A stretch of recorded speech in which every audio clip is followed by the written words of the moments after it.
I am late. It's been one of these days, one of these evenings, one of these nights. Whew. Let me hurry up before I have another mishap. So yes, it's a bunch going on. It is a bunch going on. And I'm gonna jump on in. Y'all ready?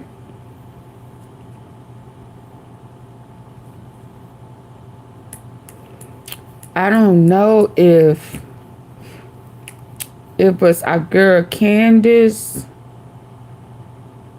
I don't know what's going on with Kash, Patel, insane event. What's the insane event?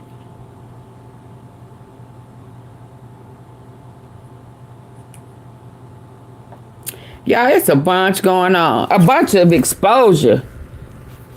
Oh, let me change the picture, Lord. I'm just moving on like, Man,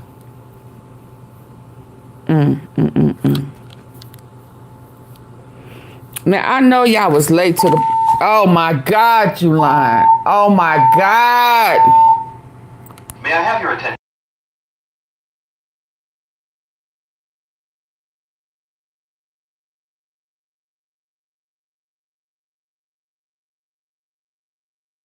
Y'all bear with me.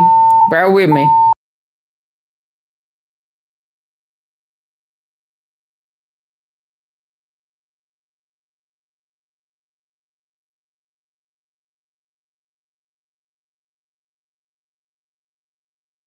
Yeah, I may have to reschedule again.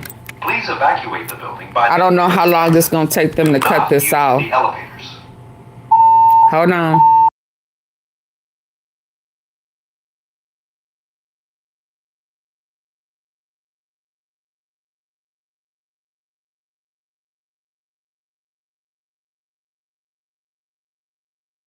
Your attention. Y'all hear that? There has been a fire emergency. This has been all evening long. We don't know if it's intentional or not. I don't know.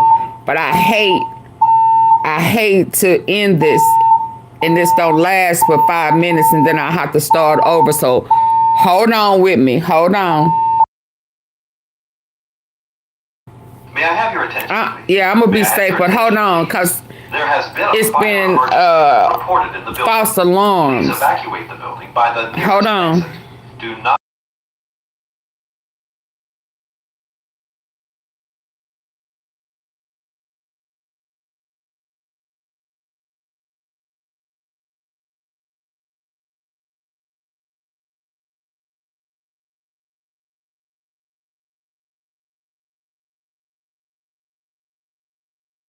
In the building. When I tell you this has been going on since Thanksgiving, but today it is ridiculous. Hold on.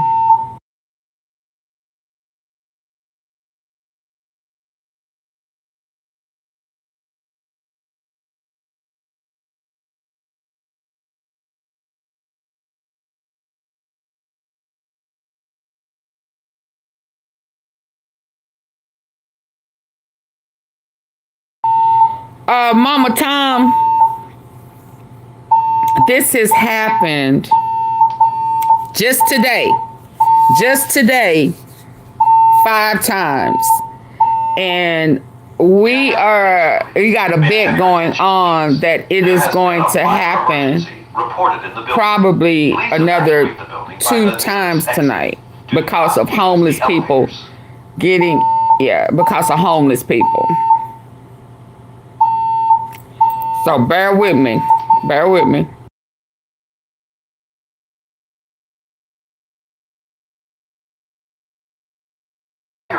But just for you, Miss Tom, I'm gonna go and check and see if I could smell anything. Will that make you happy, ma'am? Let me go check and see if I smell anything.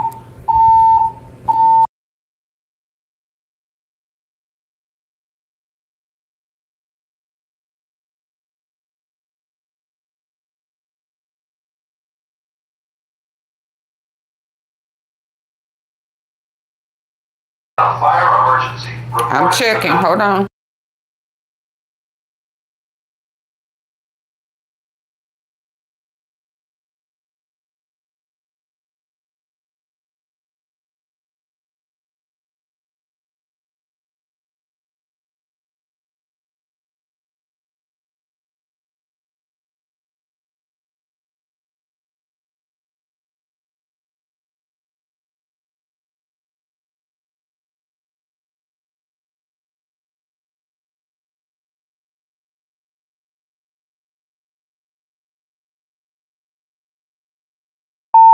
Hopefully it's not going to last too much longer. The time before this, they came in and cut it off in about 5 minutes. May I have your attention, please? That's why I don't want to start over. Emergency reported in the building. Please evacuate the So that's why I'm saying, do not use the elevators. I'm seeing the flashing lights, so I know they're here.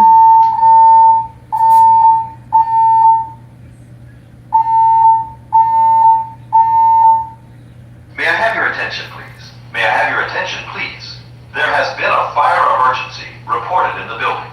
Please evacuate the building by the nearest exit. Do not use the elevators. Yeah, Tuck, I was shocked to see her. I was very shocked to see her come out today. Hold on, y'all. Very shocked. And I was like, because I had it all mapped out. Can you still hear me, y'all? Past that noise. I had it all. I had it all mapped out that she was gonna do 4.5 minute increments. Since they told her if she stays on after 5 minutes, it was gonna activate. Hi, Henry Hill. Hi, Dorothy. Hi, Janet. Bear with me, y'all. I don't want to have to start over because this has been a pattern today due to the weather and the homeless, and the fire department is very aware of it. So that's why I'm trying to stall it out. Because I don't want to have to start over. May I have your attention, please? May I have your attention? But I had it out. Would you please evacuate? Miss Tom said if they tell you to get out, get out.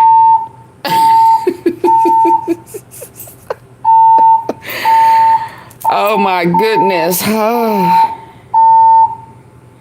It ain't, Janet. It's not. This time it's nothing cooking. May I have your attention? It's the cold, the weather, and homeless. Please evacuate the building by the nearest exit. And who's letting them in is a problem.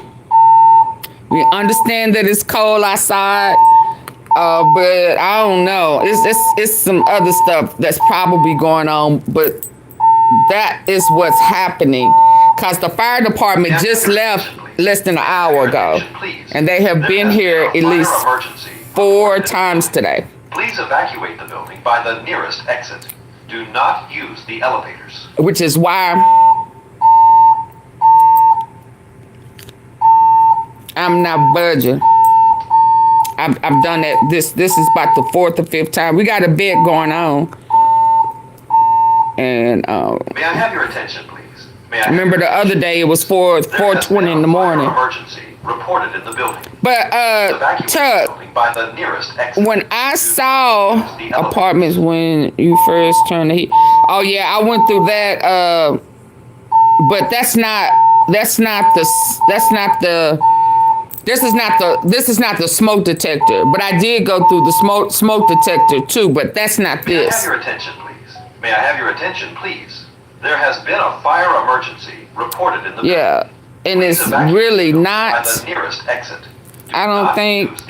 But one thing is for sure, no doubt about it. The water sprinklers here work. They work too good. They work extremely good. And once they kick on, whoever is below you, may I have your attention, please? It's gonna have water damage. Trust me. In the building. Please evacuate Trust the me. building by the nearest... So if y'all ever consider doing a high-rise thing, either you may want to go on the low floors, and also factor in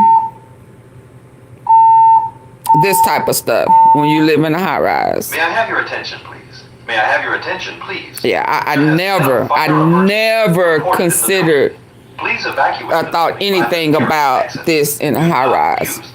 You know. So that loft life can be a good life. It could be an expensive life, and you got to think about the fire alarms. Thank you. Yeah, mute on your end. May I have your attention, please? There has been a fire emergency. And I'll say back. Yeah.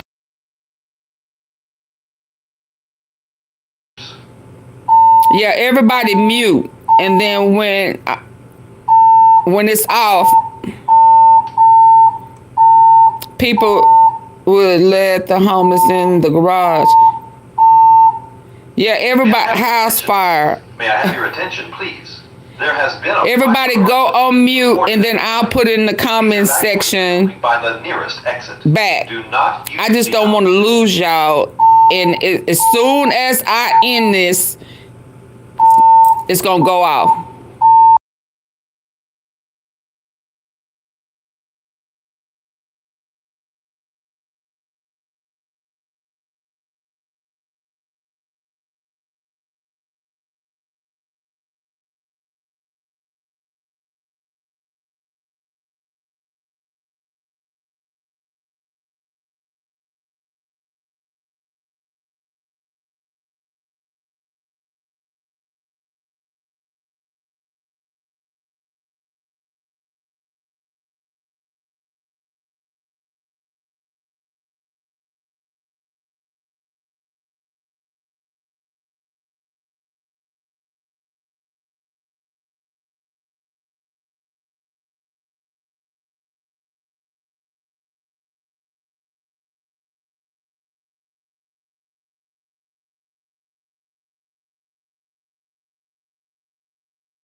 Oh, I'm sorry, Mrs. Tom. I understand. Do not use the elevators.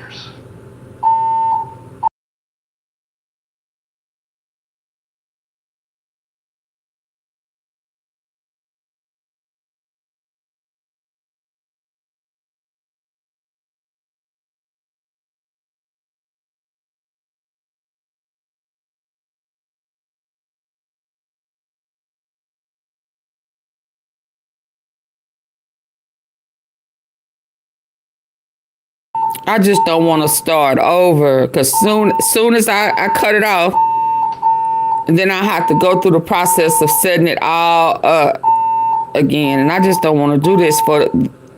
May I have your attention? Hold on.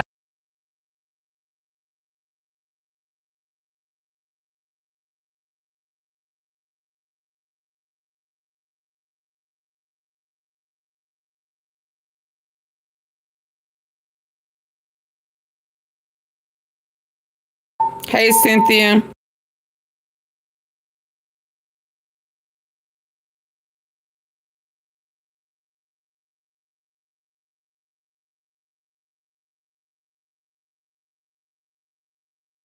Absolutely, Janet.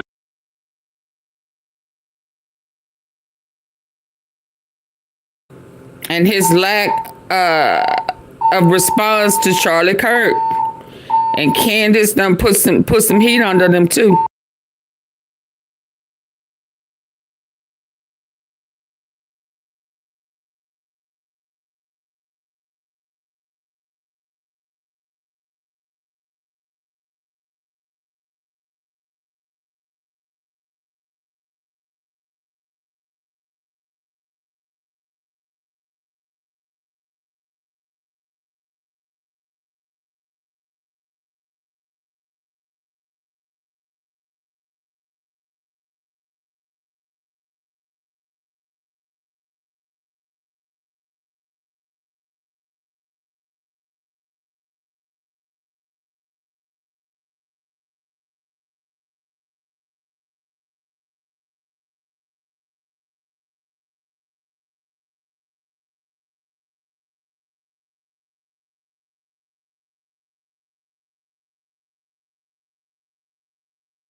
Now, the one that I did after hours last night, did y'all go back to watch that one? Oh, I messed it up. I did. Oh, wow.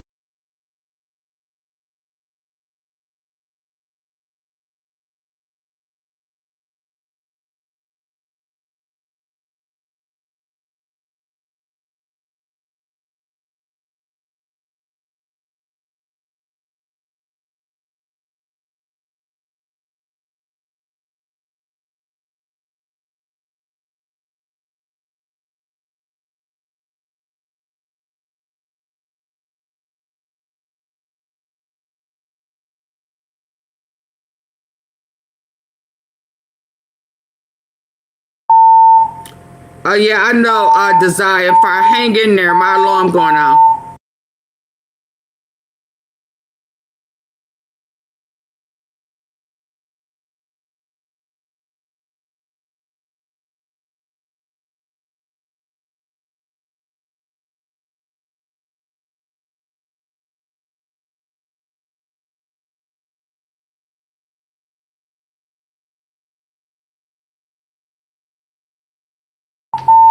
Did y'all happen to catch this before I took it off that live last night after midnight? Did y'all see this?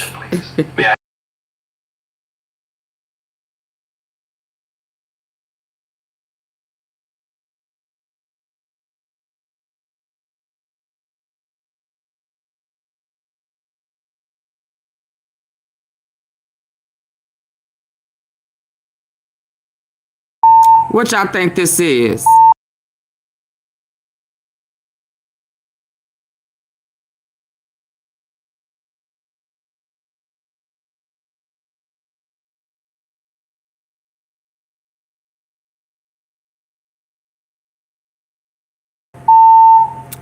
Is that Bubba? Is that Bubba? And Danica, is Danica trying to go off in the man pants? Is this one of the pictures that Putin has? That was in them Epstein emails. Trump can't make the other. Can't make the. That is Bubba. I told y'all Bubba is Bill. That is Clinton. And that is Trump. And this was October 23rd, 04. May I have your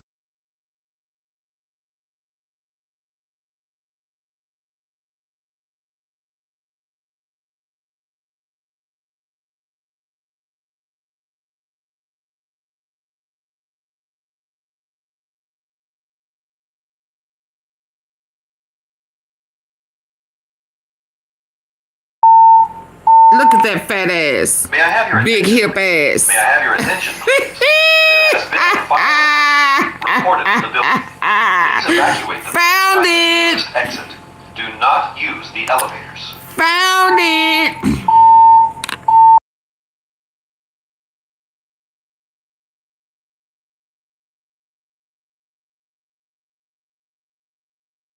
Miss Thompson, get the lights up. We ain't going nowhere. Bruh is on his knees.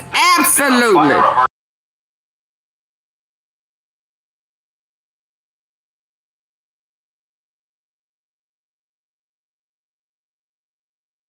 Woo, y'all see why I ain't trying to start over? Cause I be done forgot. Bruh is on his knees.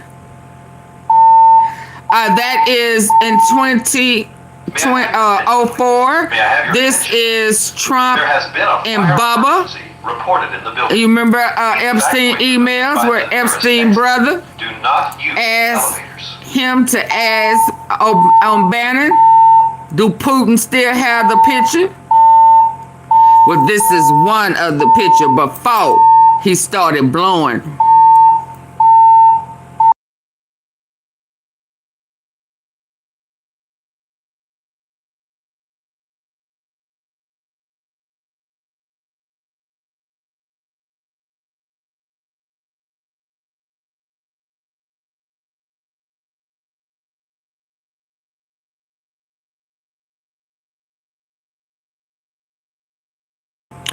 And look at Bill.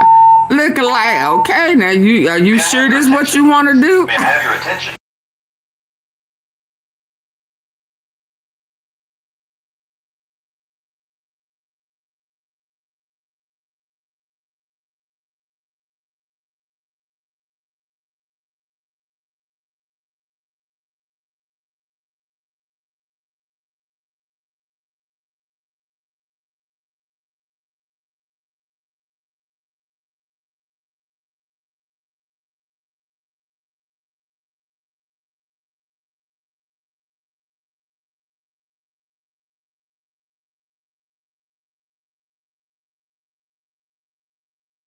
And immediately I was willing to accept that it's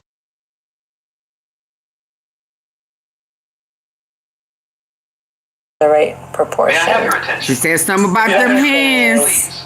AI can't really do 4 hands. months, yay! So It was verified through photophoenix. It can tell you whether or not it's AI forensics. And something.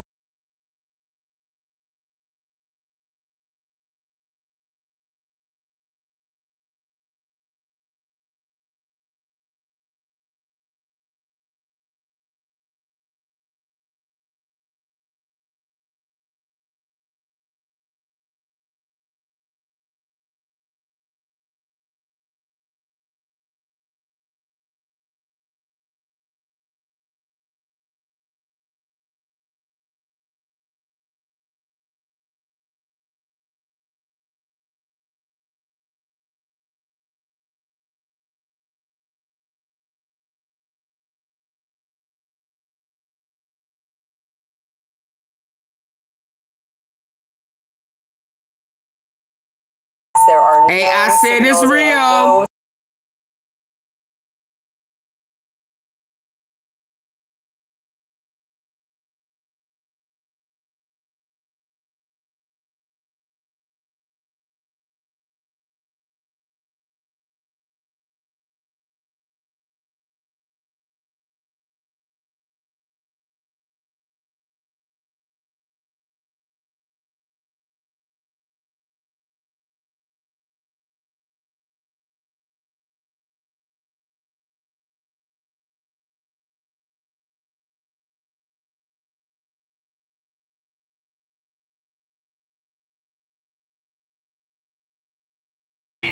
Thank you, Janet. I'm going to play it once the alarm goes off. I'm just letting y'all read what it says at the bottom, but I'm going to play it.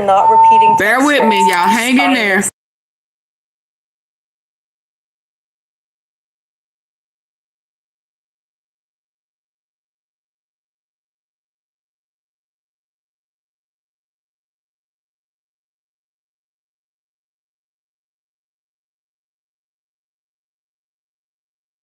Thank you for the high five. AI can I aim to deliver. It usually looks too Oh, that's what Bill's saying, ain't it? Correctly. Here, the tech looks.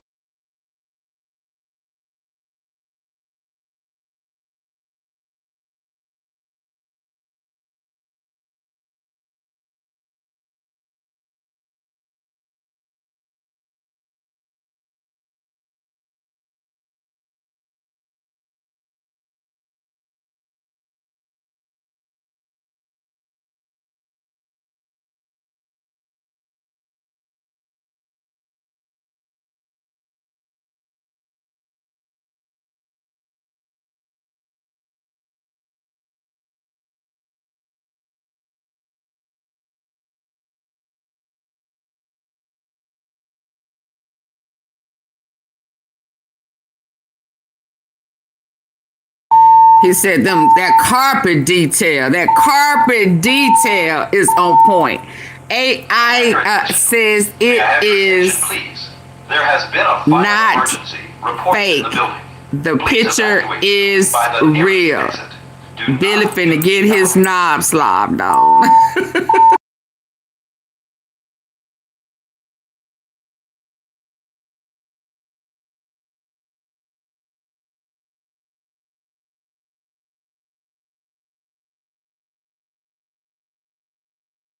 Please. I'm gonna go do a smell check again. Bear with me.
Don't be trying to run. Bring your ass back here.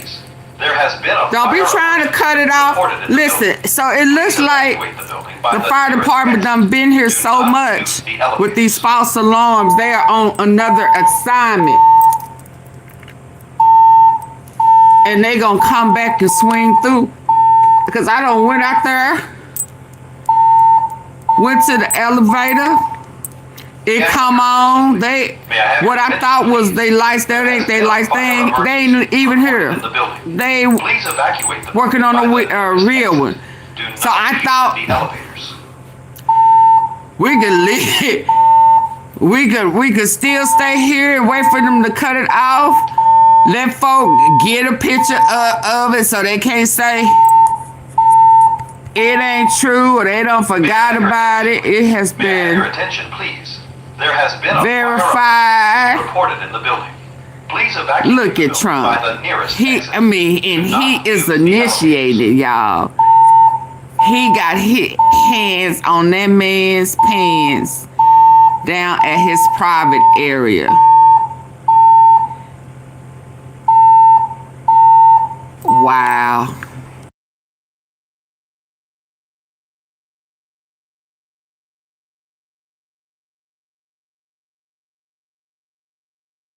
Do not So this was way before his first term. So he was just into that freaky shit. This was before his first term, wasn't it? When was Trump's first term?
by the nearest exit.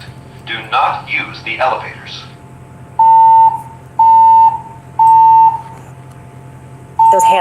Those hands look about the right proportion. The other thing is, AI can't really do hands this well. So this other creator here, I guess that like understands that this exists. Photo May I have your forensics, that you can attention, put May I have your a attention, photo please? in and it can tell There you has whether been or a not fire it's I should have made this the thumbnail. Please evacuate the building something by about the nearest this exit. graininess. Do not use I'm- the elevators.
if it appears to be a real photograph or if it appears to be AI generated. And it gave the caveat of, I cannot tell you if the people that are photographed are who they are purported to be, even if they look like people. I get it. It also gave me the caveat of, I can't tell you whether it was staged or real, candid.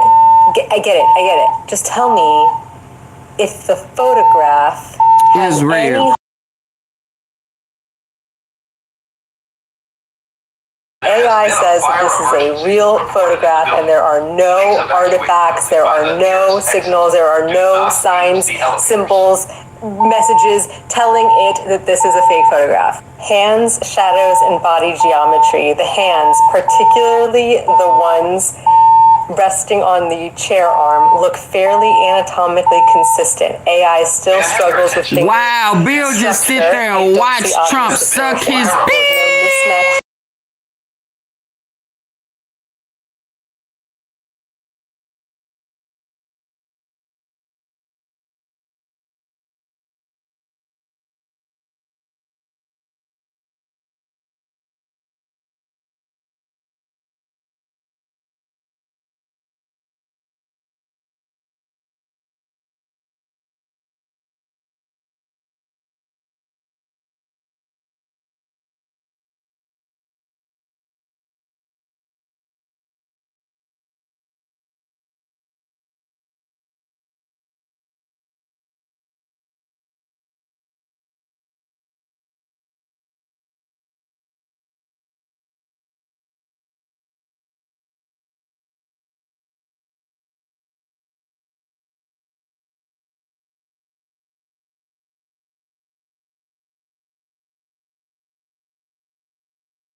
So y'all want me to just come back and just use the elevators.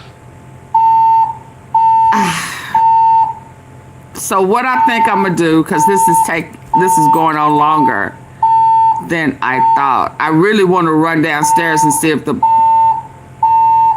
fire people May I are have your here. attention, please? May I have your attention, please? There has been a fire emergency reported in the building. This is Please crazy. evacuate.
internet about the authenticity of this photo and May I have whether your it's attention? AI, May I have your and attention, immediately please? I was There has willing been a to fire accept that emergency it's not real. reported in the building.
generated. Evacuate the building Guys, by the nearest no. exit. AI Do says that not this is use a the real elevators. photograph and there are no artifacts, there are no signals, there are no signs, symbols, messages telling it that this is a fake photograph.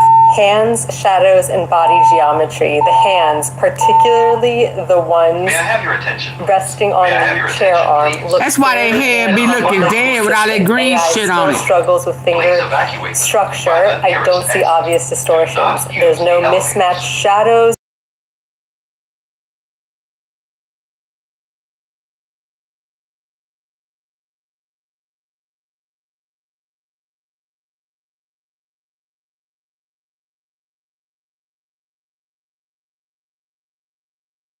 Are physically That's that plausible ear. and not That's smudged. that big Donald Trump ear. Background bookshelf and repeating patterns. Yeah, that's what really shot it off. Right there. Bubble, The books are not bubble repeating busting. textures. Each spine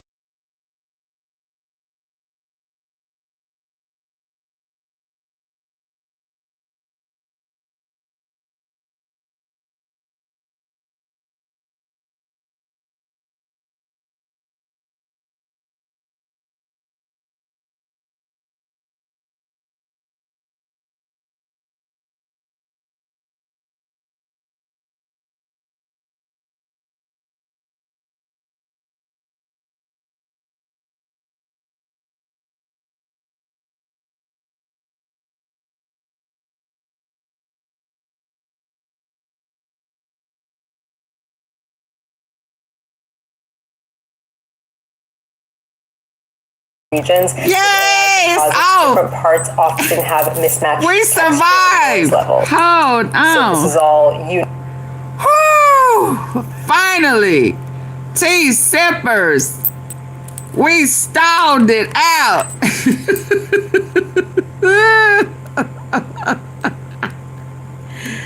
Yay! Yay, yay. Okay, so, oh, wow. Where are your comments? I don't see. There we go. We stalled it out, y'all. Allegedly, she is CYA. What is CYA? I ain't going no. Doctor said I ain't going nowhere. I was just saying if Sister AunTeaFee want to check out the situation. Oh yeah, I was here. I just couldn't see y'all comments. So listen. I was stalling. I done been through this all evening. I ain't gonna even lie. And I didn't want to start over. So I don't know now. I don't know if I just need to make this the headhunter. A headhunter live and start all over. What y'all think? Baby. Got him.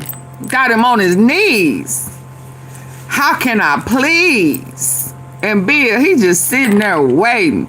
Okay, so let me let y'all hear this because y'all missed it last night. And I was trying to make a separate, I was trying to cut it and do a separate little live and wind up deleting it. So thank you. I would much rather I'm safe. Can y'all hear me? I am safe. I am good. It was the false alarm. I went out there a couple of times just to smell. Oh, y'all, hold on. Hold on. This is the police. Hold on.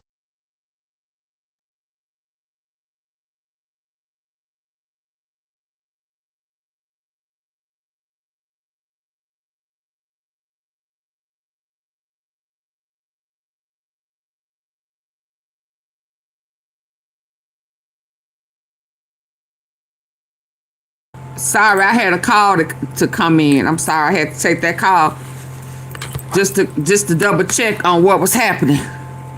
Who is she? This was a content creator. Trish. Who are you, Trish? Who are you? We ain't never seen you before. You coming in here asking all these questions. We done been through hell and hot water today. Huh? So let me let y'all hear this before it comes back on again. Y'all ready? Get the lights up. No way speculating as to their identities, okay? But there is some speculation happening right now on the internet about the authenticity of this photo and whether it's AI. And immediately, I was willing to accept that it's not real, except those hands. Those hands look about the right proportion. The other thing is, AI can't really do hands this well. So okay, so that's Bubba and President Trump. This is what was in the emails. Photo forensics that you can put a photo Trump in and it can tell getting you ready whether to blow off. generated. And Bubba. something about this graininess. I'm so this young lady took it, ran it through photo forensic to see if it is a legitimate picture from October 23rd, 04. A real photograph, or if it appears come on, hit the like button, y'all. Gave the caveat of, I cannot tell you if the people that are photographed are who they are purported to be, even if they look like people. I get it. It also gave me the caveat of, I can't tell you whether it was staged or real, candid. I get it. Just tell me if the photograph has any hallmarks of being AI generated. Guys, no. AI says that this is a real photograph and there are no artifacts, there are no signals, there are no signs, symbols, stuff is leaking, telling it that this is a fake photograph. Make no mistake about it. The emails, videos, and all of that type of stuff is coming out. Resting on the chair arm look fairly anatomically consistent. AI still struggles with finger that is most definitely Trump's hands. There's no mismatched in shadows his ears or strange limb connections. 2, lighting consistency. Overhead warm lighting appears uniform across both subjects and the environment. Reflections and highlights on the leather chair are physically plausible and not smudged. Background bookshelf and repeating patterns. Right there. The books are not repeating textures. Each spine looks distinct with varied widths and spacing. AI-generated bookshelves usually produce repeating titles. Yeah, before the ear regeneration. True. Yeah, and back in 04, that would probably be the right hair color. October 23rd, 04. That's a classic digital camera orange. I mean, you could look right here and know that that's Trump. Cameras. AI and that's can replicate that, but it usually looks too crisp or layered incorrectly. Here, the text looks realistically embedded. appropriate blur, My. noise pattern match.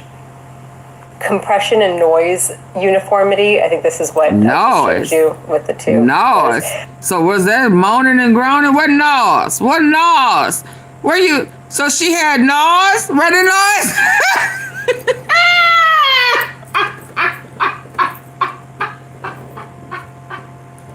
Noise? What you mean noise?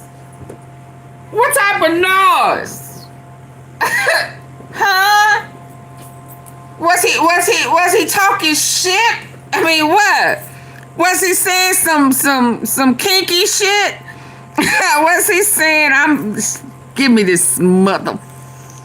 I'm finna. What noise? We love Poppy J. What? We want to hear the noise.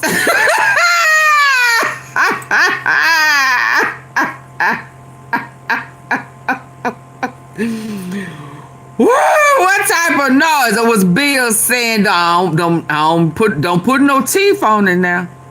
Don't. You know, you say you got skills.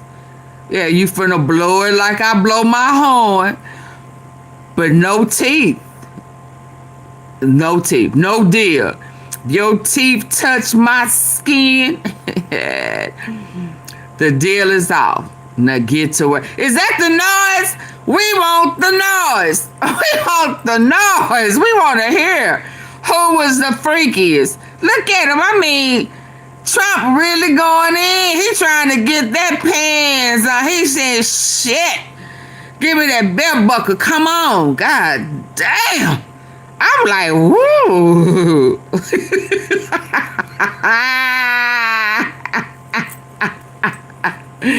Bill got that look like you done talked all that shit. Let's see what you got. Let's see what you working with. What your mouth do? Yeah, shut up. Yeah, shut up.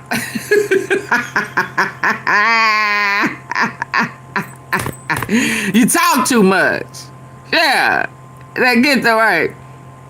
Is that sports coat? Yeah, he got it. Yeah. They was having. Okay, so probably in the other room, it's probably a whole house full of elites interacting, and they done ran off in a different room.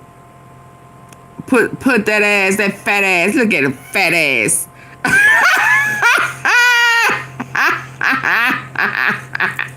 And put him to work. Yeah. Yeah, look at her. Right, he said, bring that ass in. Give me that. Give me that. But I can't, I mean, it's just them hands going in to get it out, baby. He wanted it. Look at him. He wanted it. Can't say he forced, it wasn't nothing forced this time. You know, I'll be saying you forced it, No, you know, I can't say he forced himself on that. He went in there, but the way Bill sitting back waiting on it, he was like, yeah, I've been waiting on your mouth all day. Yeah, I wonder, can you suck like you talk?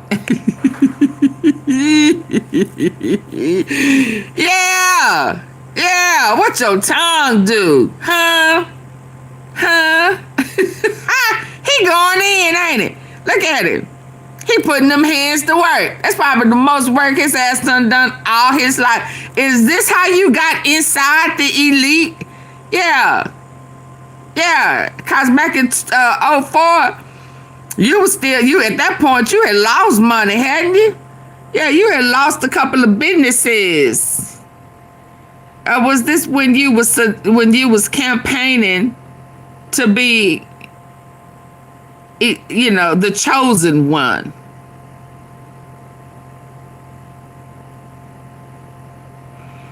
Well, you know, he didn't force that. He sat back and waited for it. So there is no force here. Look at his ass getting all swole. Look at that booty cheek coming out the back of that fat ass. Yo, fat, funky ass. This is funny, y'all.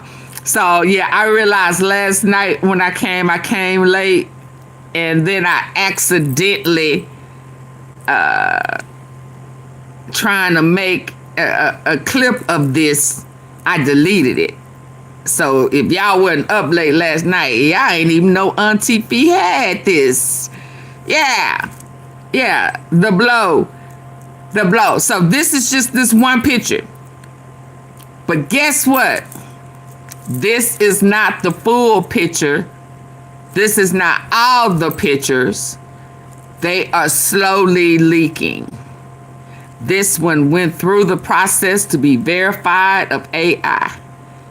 So you can best believe the picture that Putin has. And who is Putin? Putin is siding with Nigeria. So it looked like Putin may be mad at Trump still about whatever deal he had with Ukraine, because pictures are leaking. Now we know Putin is spiteful. We already know Putin's spiteful because he dropped a picture of Melania before with her freaky ass. Yeah. So y'all, let me ask y'all. I get the likes. How do you force? Is it stuck or you keep asking that? I'm gonna let this play on out, and then I'm gonna go to some current stuff. The noise grain and JPEG compression. So just so we know, this was verified legit. With AI composites, different parts often have mismatched texture and noise levels. So this is all uniform. The little grainies are all uniform. Pose plausibility. The kneeling pose aligns realistically with gravity and body weight distribution. AI often screws up knee shape, balance, or bend mechanics. None of that here. Carpet detail. AI usually warps so on these knees with melting spots. The legit. rough pattern is consistent here without AI warps. The photo is real. I'm not saying I know who's in the photo. Oh, shit. These could be actors. They could be impersonators. I don't know. For entertainment purposes only, this is a real photo.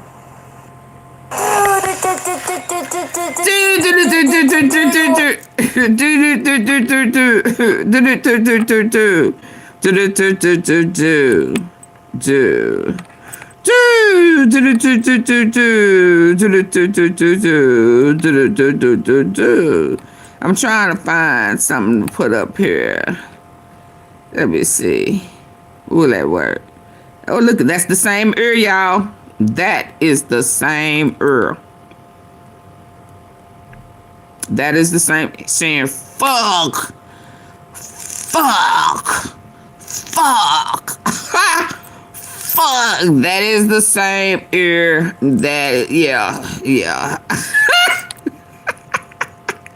Fuck. She got it. God damn, they're coming out. I asked once. My chest seems stuck. What did you ask? Oh, there I see you. Hi, Jody. Hey. He's saying, God damn. And of all people's, AunTeaFee got it. So y'all, do y'all want me to keep going, or y'all want me to keep it separate? Y'all want me to keep going? Y'all want me to keep the head hunter separate? What y'all want? Yeah, y'all can have it however you want. And then if y'all want me to keep going, I'll keep Department of Justice to abandon lawyers all quit. Oh, his attorney's quitting this shit too. His lawyer's quitting. What? Mass resignations at the DOJ and FBI are being felt. I quit. It's what some of the top Kash Patel is being FBI investigated. Had been saying now for many, many months if they weren't unlawfully fired or pushed out because of their talents or because of the way they followed the law. Now, of course, we reported here on the Midas Touch Network how Donald Trump would force out or put DOJ lawyers in ethically compromised situations. Oh, like we saw what he was doing with Mayor Adams hold and the SDNY and some of their. He put them in uncompromising positions.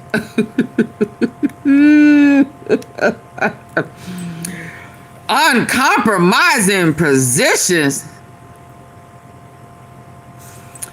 Baby, it could, I mean, yeah, you know, he like that. He take chances. Now, he is king of uncompromising positions. What'd you say, icky?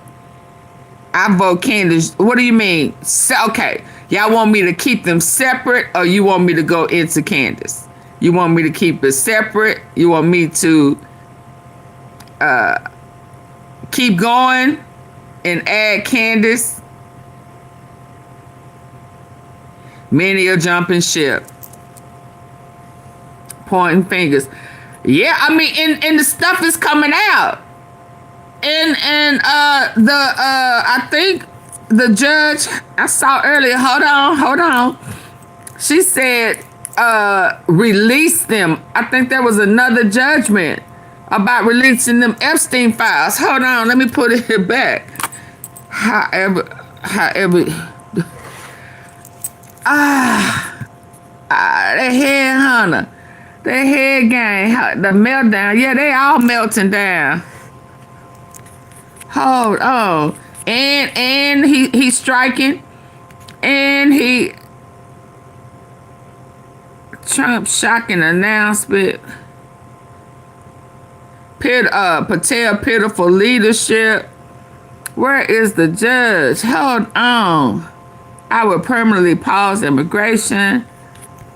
This guy, hold on. It's a bunch going on. But he got a judgment earlier today.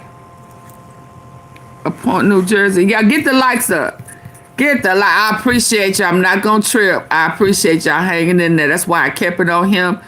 Suck it. Well, you know. He give a wild excuse. Truth about the 600 Republicans fired. Oh, okay, let's go. He is now calling it a Democratic hoax. The Epstein saga. The Epstein files are coming. Congress passed the law that basically changes everything and forces the Trump administration, the DOJ, to turn over a ton of materials. I'm Ari Melber, lawyer, MS Now anchor. You can always subscribe here for my YouTubes and legal breakdowns. This Jeffrey Epstein. I need 30 likes, y'all. Jeffrey Epstein. It's just very strange for a lot of people that the list of clients that went to the island has not been made public. Yeah, it's very interesting, isn't it? So if you're able to, you'll be... Yeah, I'd certainly take a look at it. This is a Democrat hoax. Yeah, I'd be inclined Now, to the do way the you was Epstein on program. Bill, pick a deal. He is now calling it a Democratic hoax. Oh, let's go back to that office. Saga. Hold on, let's go back to that office. That was moving. Let's check that office out. Let's see if we see anything. Epstein, I'd have no problem with it. Let's see if that Epstein, I'd have... office reveals anything. This is a Democrat.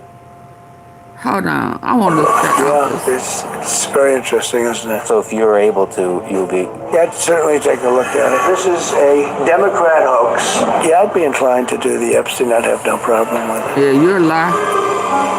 He is now calling it a Democratic hoax. I'm trying to see if that office had any details in that office where he was sucking on Bill.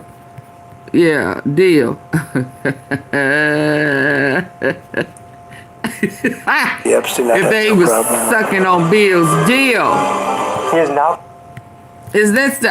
yeah, I don't see no books. I don't see no books. Yeah, y'all ain't know what I was talking about when I was talking about what I was talking about. I was trying to check out this office. Any office I see, I'm checking it out. I'm looking for books. I'm looking for a cognac chair, leather chair. I'm looking for everything, boo. If I find that chair in them books, I am, ooh, it's gonna be hell for him to pay over here in the Tea Palace, baby. calling it a Democratic I'm looking.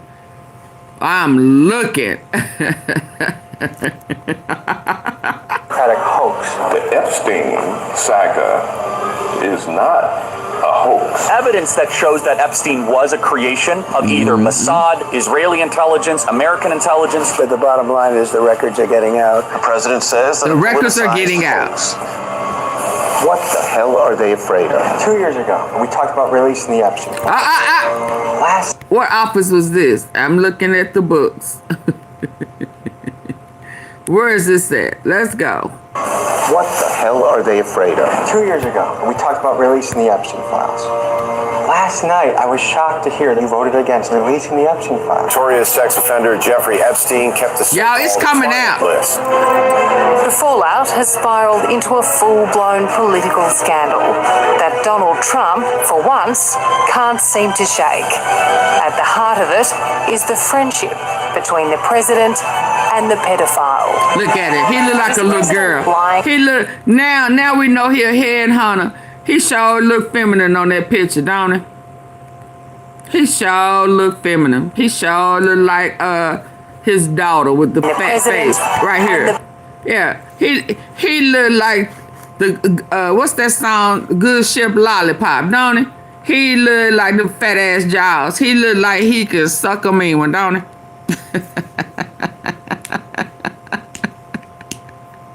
Oh, they wasn't wearing gloves back then, boo.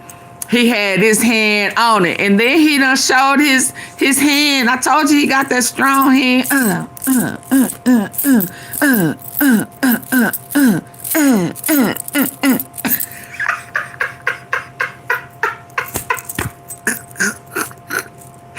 He done showed his mic hand. He showed his grip and he done showed it.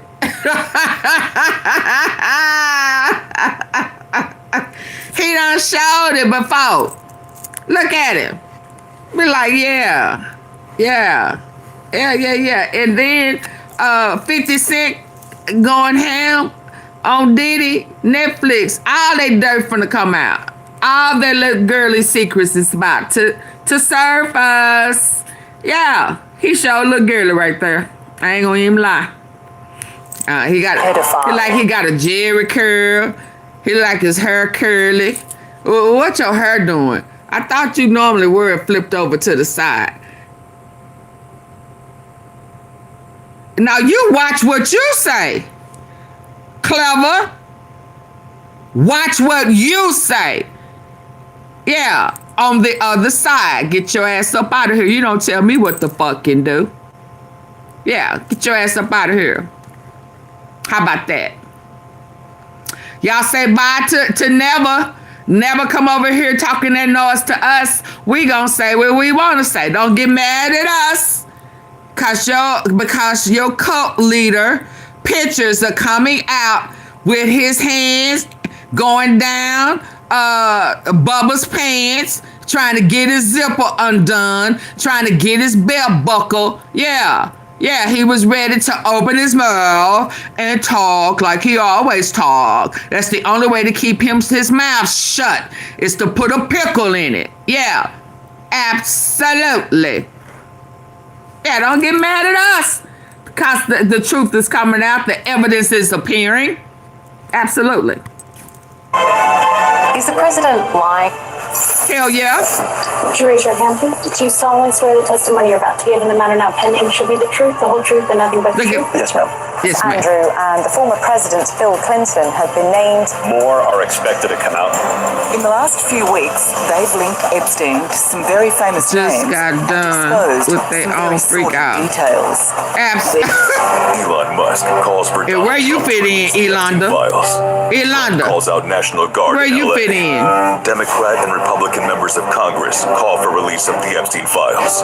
Sweet jerk Mike out, Johnson jerk shuts down in. Congress. Jerk The in. British press calls for Look the at release her. of the Epstein There they files. go. Trump Yeah. orders U.S. They the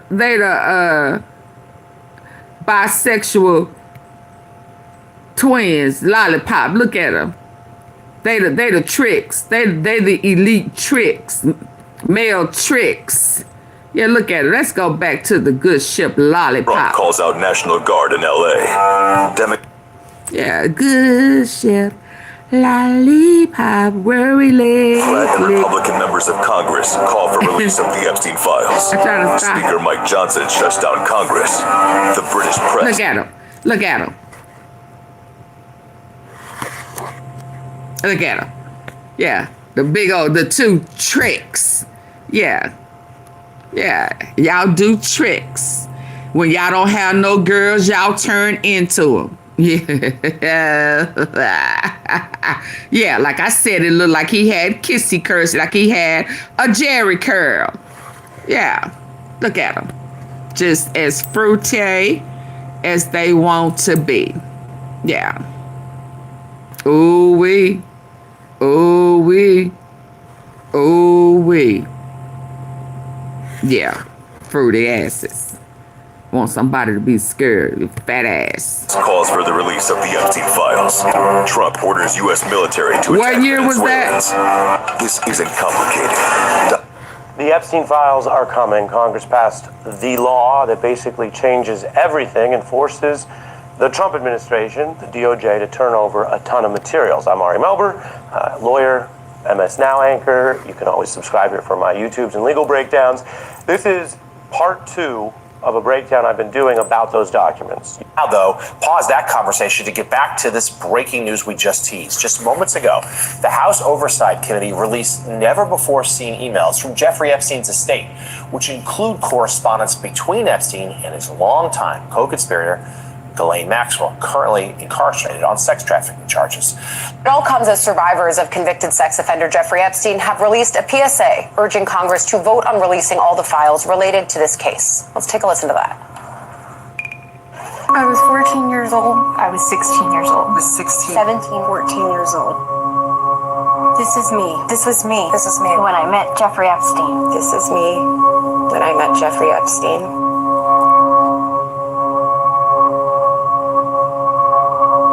There are about 1,000 of us.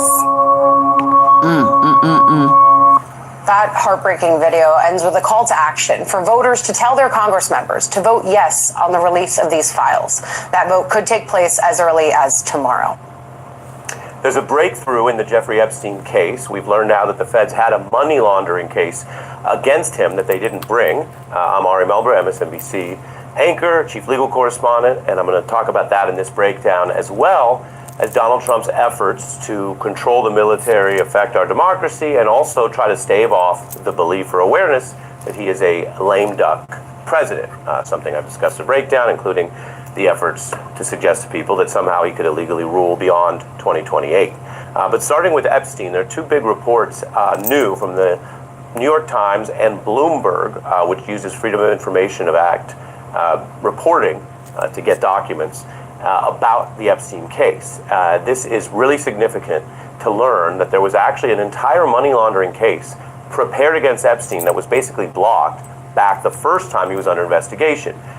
It's really interesting as a lawyer to look at these type of scenarios, because typically when someone is under federal or any type of investigation, you don't hear about it in real time. You're not supposed to. You might hear about a search warrant or subpoena, but that's it. And that kind of secrecy is generally a good thing. It's to protect a lot of the parties involved. But we're learning now that in 2007, a federal prosecutor drafted, and I'm reading from documents collected by Bloomberg, a 53-page indictment and an 82-page prosecution memo. That is pretty detailed.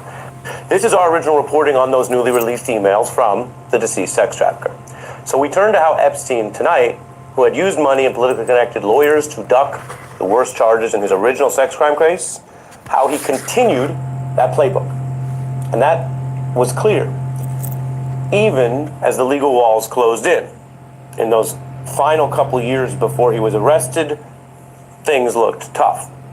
His legal team did change over time, but he continued to keep up with the 2 lawyers you see here, Ken Starr and Alan Dershowitz.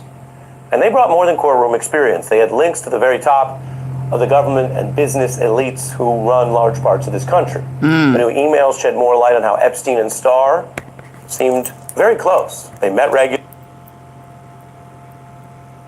Y'all get the likes up. Epstein and Starr.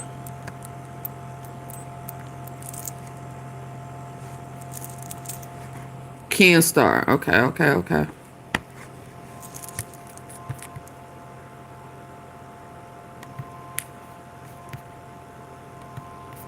Of the government and business elites who run large parts of this country. The new emails shed more light on how Epstein and Starr seemed very close. They met regularly. Starr was at times professional, where Epstein had been his client, a paid lawyer, but He also was noticeably warm. We see in these emails he signed them hugs and love. Oh, a cuddly shit. rhetorical side of Starr that was not his public persona. He was, politicos will remember, the special counsel who went after President Clinton and later represented Trump in his impeachment defense, as you see here. So did Dershowitz.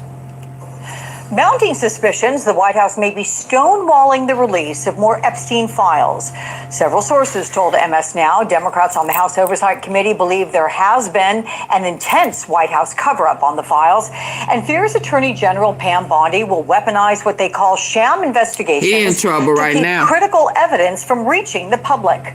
Here's what lawmakers said about it today. I don't really care who is in the files. At the end of the day, right is right, wrong is wrong. And if you are truly about law and order, then we should be looking for who it is that has broken the law. I don't know how the Congress could be clear on this, Kristen. The Congress, Democrats and Republicans, nearly unanimously said release these. Thank you. And right now, Pam Bondi has suddenly started a new investigation. If she refuses to release all of these Epstein files, this will be against the spirit and the words in that law. All the president's men there were also all the sex traffickers' men. Ooh! That's who. Woo! Woo! That's juicy, y'all. Oh! It's just the way he said all the president's men were the traffickers' men. The president's men there were also all the sex traffickers' men. Oh, wow. That's who they represented. Wow. All the sex traffickers' men. That's the words in that law. All the president's men there were also all the sex traffickers' men. That's who they represented. That's what they did. Now I want to again emphasize that impeachment was later. Both of those lawyers were retained by President Trump after the Epstein history. But again, their representation of Epstein was public. So make of that choice what you will. And there is still judgment when you're talking about who a president hires.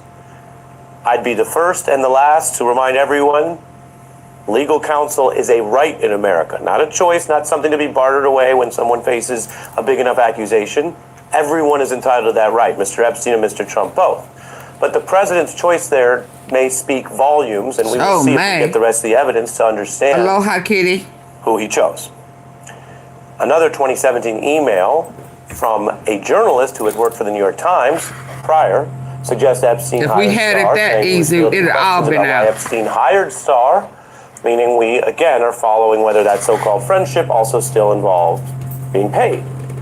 A New York Times 2019 op-ed notes Jeffrey Epstein's current and former lawyer is assigned by Starr, but he doesn't appear to be on his official defense team in that July 2019 case. That's the case brought by the Trump DOJ, where, of course, Epstein ultimately died in prison before trial.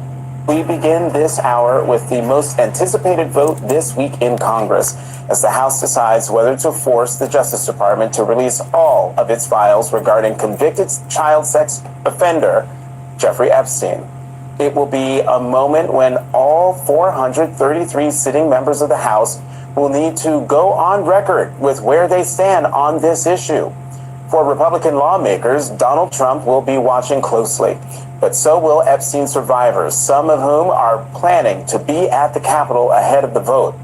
On Friday, a group of survivors released a letter to Congress, writing in part, "Several weeks ago, when a few brave survivors stood before you and recounted their harrowing stories, many of you were shaken to your core. We urge you, when you cast your vote, please do not forget the horror you felt that day. There is no middle ground here. There is no hiding behind party affiliation. The testimonies you heard are just a fraction of the unimaginable suffering endured by more than 1,000 victims alike. As you gather with your family this season, remember that your primary duty is to your constituents.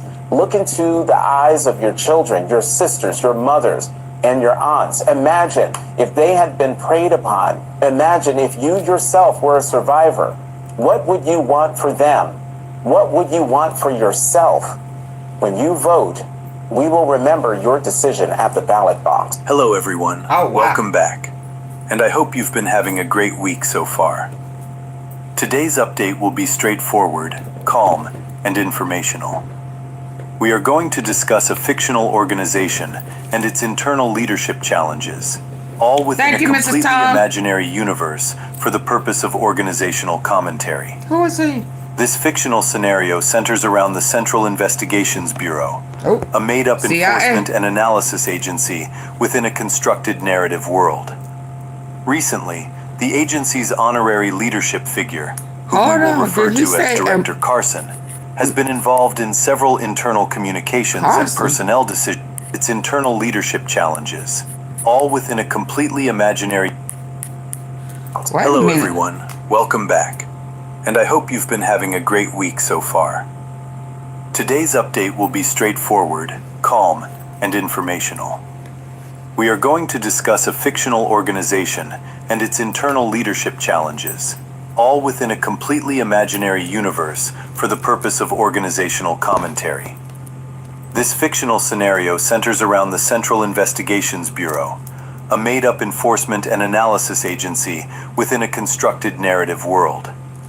Recently, the agency's honorary leadership figure, whom we will refer to as Director Carson, has been involved in several internal communications and personnel decisions that have generated discussion within this fictional universe. During a fictional public address, the symbolic leader of the nation expressed support for Director Carson. and it may be AI, but what is he saying? Internal analysts... Listen. The Director Carson occasionally approaches leadership as if seeking personal protection, rather than focusing on professional operational discipline.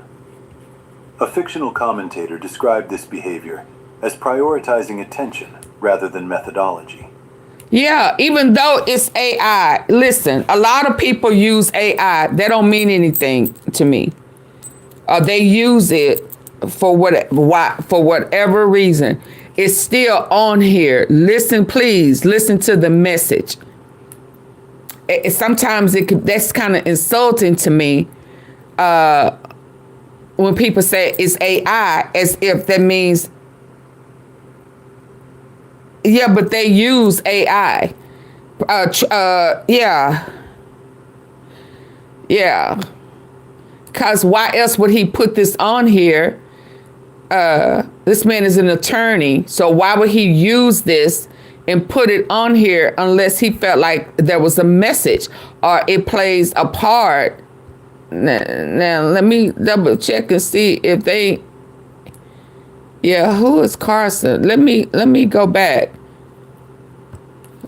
Be a moment when all 433 sitting members of the House will need to go on record with where they stand on this issue. For Republican lawmakers, Donald Trump will be watching closely, but so will Epstein survivors, some of whom are planning to be at the Capitol ahead of the vote. On Friday, a group of survivors released a letter to Congress, writing in part, "Several weeks ago, when a few brave survivors stood before you and recounted their harrowing stories, many of you were shaken to your core. We urge you, when you cast your vote, please do not forget the horror you felt that day. There is no middle ground here. There is no hiding behind party affiliation. The testimonies you heard are just a fraction of the unimaginable suffering endured by more than 1,000 victims alike. As you gather with your family this season, remember that your primary duty is to your constituents. Look into the eyes of your children, your sisters, your mothers, and your aunts. Imagine if they had been preyed upon. Imagine if you yourself were a survivor. What would you want for them? What would you want for yourself? When you vote, we will remember your decision at the ballot box." Hello, everyone. Welcome back. And I hope you've been having a great week so far. Today's update will be straightforward, calm, and informational. We are going to discuss a fictional organization and its internal leadership challenges, all within a completely imaginary universe for the purpose of organizational commentary. This fictional scenario centers around the Central Investigations Bureau, a made-up enforcement and analysis agency within a constructed narrative world. Recently, the agency's honorary leadership figure, whom we will refer to as Director Carson, has been involved in several internal communications and personnel decisions that have generated discussion within this fictional universe. During a fictional public address, the symbolic leader of the nation expressed support for Director Carson, encouraging him in his role. However, internal analysts within the story have noted that Director Carson occasionally approaches leadership as if seeking personal recognition, rather than focusing on professional operational discipline. A fictional commentator described this behavior as prioritizing attention rather than methodology, suggesting the director should focus on quiet, steady governance. A fictional internal reviewer within the agency explained that Director Carson mistakenly posted unverified information to the internal network before double-checking facts. This resulted in confusion when a correction had to be issued, emphasizing the importance of verification and communication protocols.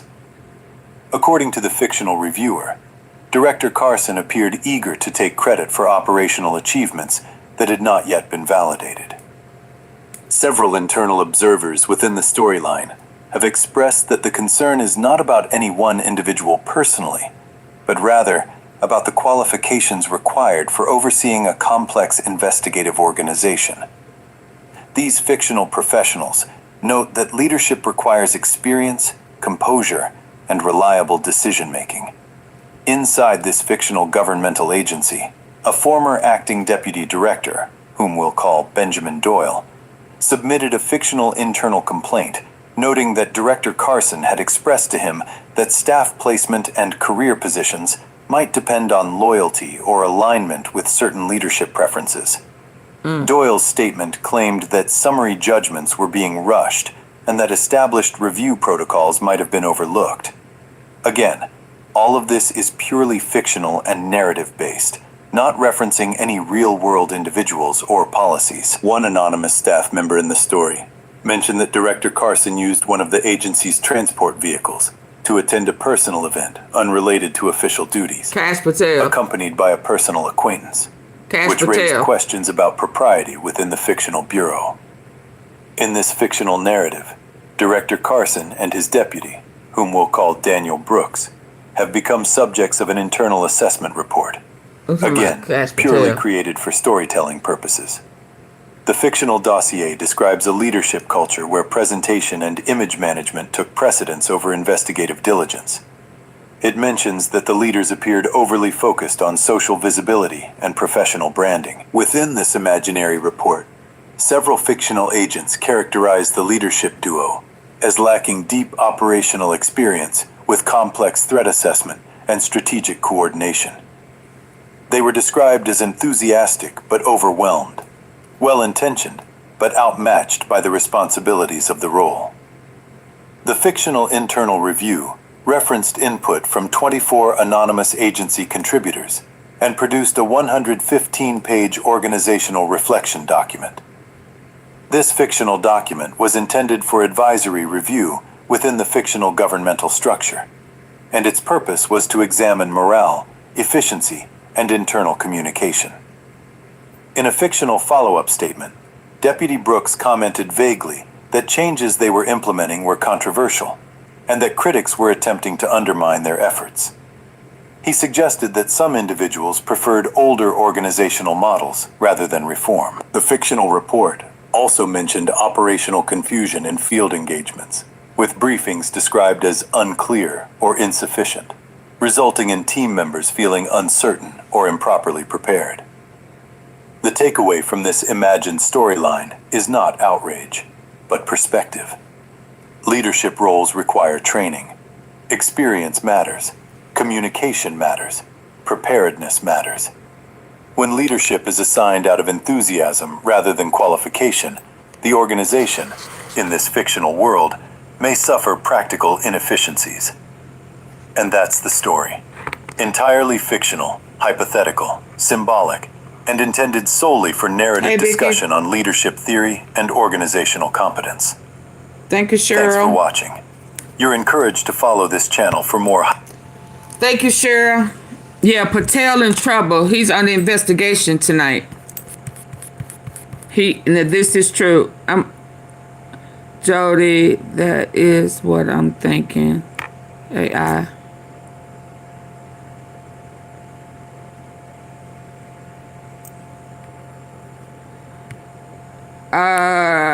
Yeah, sometimes that is the case. Yeah, he's in trouble, Patel. To start a podcast with Riverside, and he's under investigation. And a way to record it. Okay, y'all, listen. Some breaking news here. A devastating 115-page report just dropped that exposes exactly what FBI agents really think about their director, Kash Patel.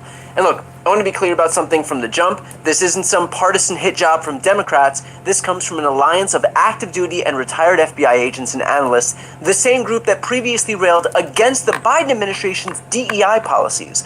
So according to the report, the FBI has become all fucked up and a rudderless ship under Patel's leadership.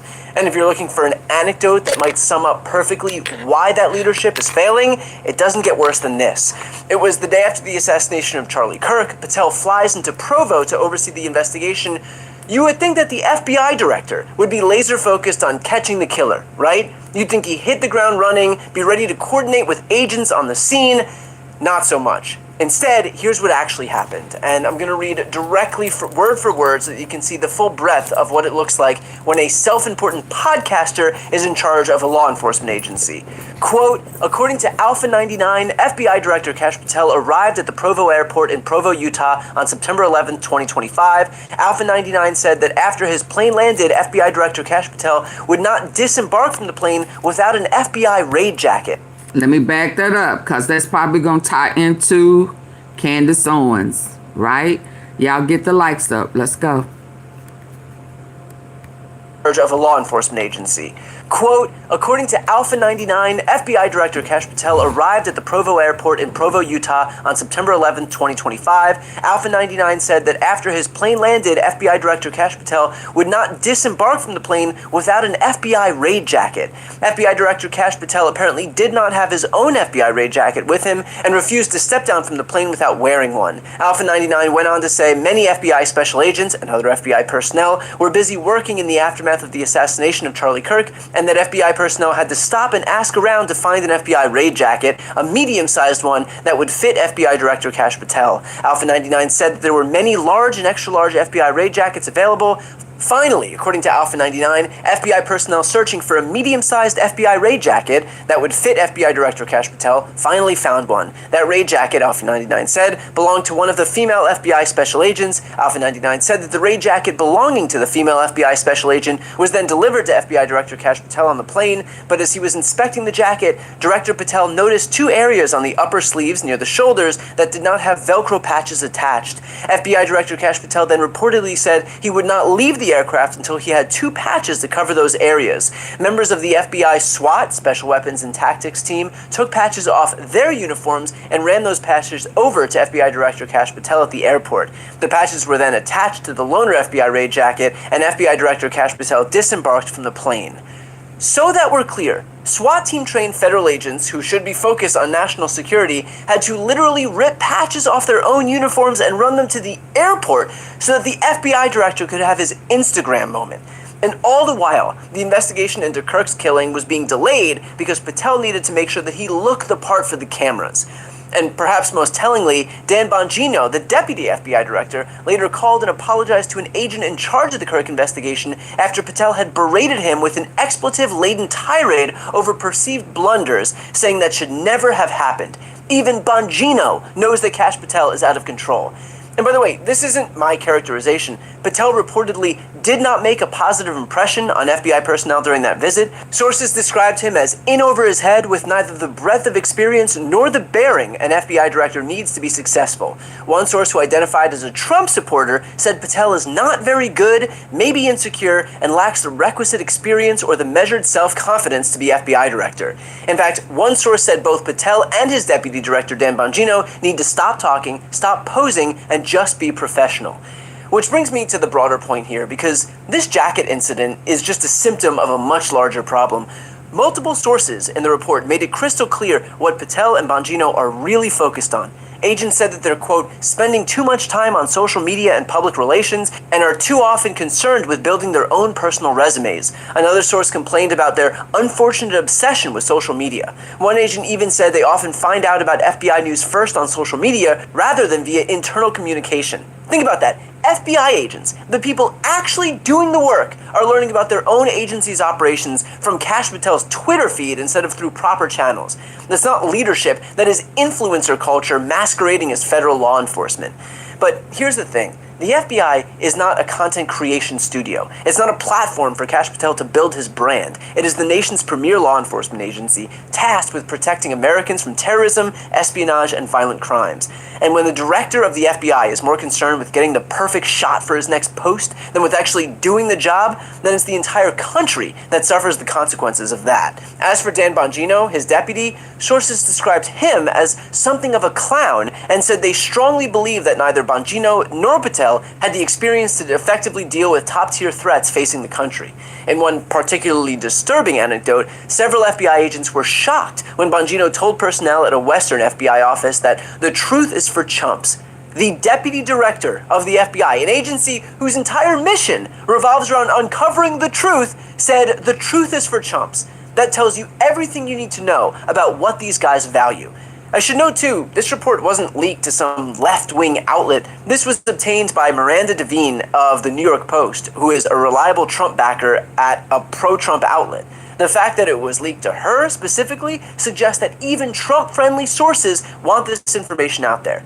They want Donald Trump to see it. They want the public to see it, because the FBI, under Patel's leadership, has become such a disaster that even people who want him to succeed are waving red flags.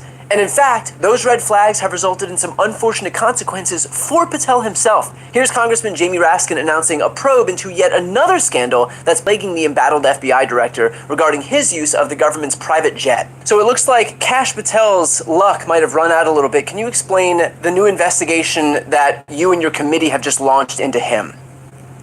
Well, it's the oldest story in the book. He's just looting public funds for private use. So he's been using a government jet for personal flights and lavish vacations.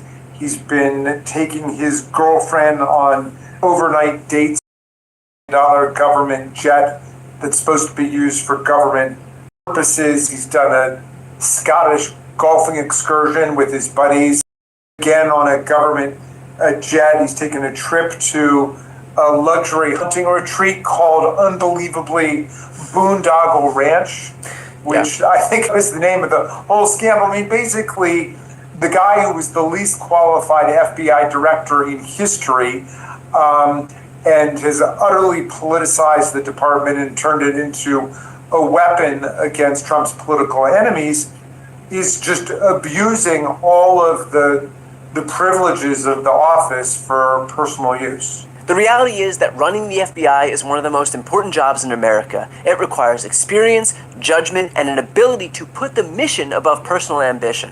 What we're seeing with Kash Patel and Dan Bongino is the opposite of that. We are seeing two men who view the FBI as a vehicle for their own personal brands, who prioritize their social media presence over actual law enforcement, and who, when faced with a critical investigation, worry more about how they'll look in photos than about catching killers. The FBI deserves better. The American people deserve better. And if Donald Trump won't do anything about it, then Congress needs to step in and hold these guys accountable. Because the longer Kash Patel and Dan Bongino treat the FBI like their personal content studio, the more danger that all of us are in.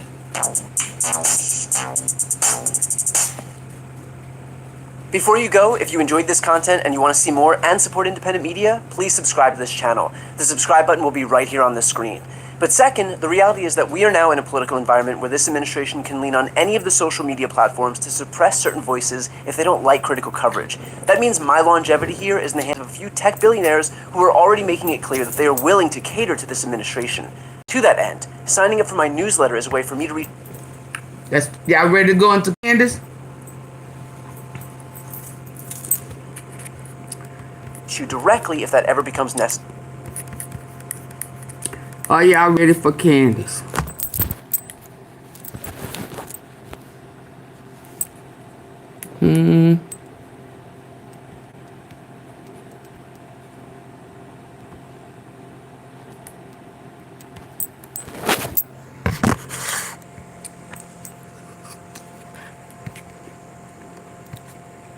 I was absolutely shocked to see her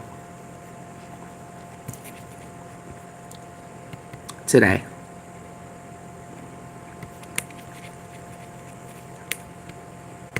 Let me hear this. I'm not challenged Turning Point USA executives to issue a very clean statement saying that I am lying if this is not true. About 48 hours before Charlie Kirk died, Charlie informed people at Turning Point, as well as Jewish donors and a rabbi, that he had no choice but to abandon the pro-Israel cause outright, okay? Charlie was done. He said it explicitly, that he refused to be bullied anymore by the Jewish donors. Can you guys answer? Did he express that? Did he also express that he wanted to bring me, Candace Owens, back because he was standing up for himself? And then did he, just 48 hours later, conveniently catch a bullet to the throat before our on-stage reunion could happen? It's a yes or a no. Explicitly, I want to hear from Turning Point USA that I'm lying about that. I want you to say no, it was just, you know, he was feeling a little bit of pressure. No, I want you to literally answer what I have just said. It either happened or it didn't. I'm either making it all up or it happened exactly as I'm saying. And while we're at it, may I ask, what is the name of the Jewish donor who sponsored the Hamptons weekend? Okay. And to Pastor Rob McCoy, were there any LLCs that you or your son were being paid through that sat outside of Turning Point? I'm asking that question genuinely. Yeah, I'm putting the fire here right at the feet of Turning Point because I am disgusted. I am genuinely disgusted. I am looking around and wondering whether Charlie's entire life was the Truman Show. None of you guys are behaving in the way that you should be behaving, okay? There is no way you are letting these lies fly unless, as I'm hearing, unless it is true that there was a big payday that was on the line. And if Charlie radically stated that he was done with Israel, if Charlie said he had no choice but to abandon the pro-Israel cause because of, and I quote, Jewish donors, the behavior of Jewish donors, if he said that, yes or no, well then, I don't know, maybe some people didn't want to take that risk that he was going to become Candace Owens and Tucker Carlson at Turning Point USA with so much presence across college campuses. Maybe they didn't want to take the chance. You see, I'm just one person, so it's easy to just try to cancel my life and lie on me every second of every day. But Turning Point USA, I think, got a little bit bigger than Charlie, and I'm no longer going to allow this lie in this narrative. So answer the questions, yes or no. And I'm going to, again, challenge you to lie. And if you do lie, I'm going to expose the lies, and I'm going to start dropping videos, actually. So that's where I'm at. Enough of the games, enough with trying to allow Israel to wrangle a narrative that you know is not true. Okay.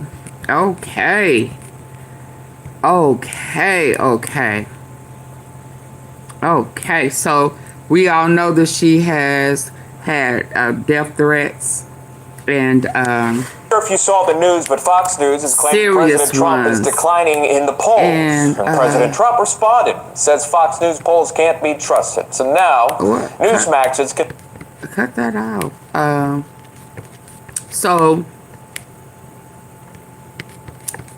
it came out yesterday that, well, it came out sometime over the weekend that she needed to stay put, and if she didn't, if she said something, it was going to be deadly.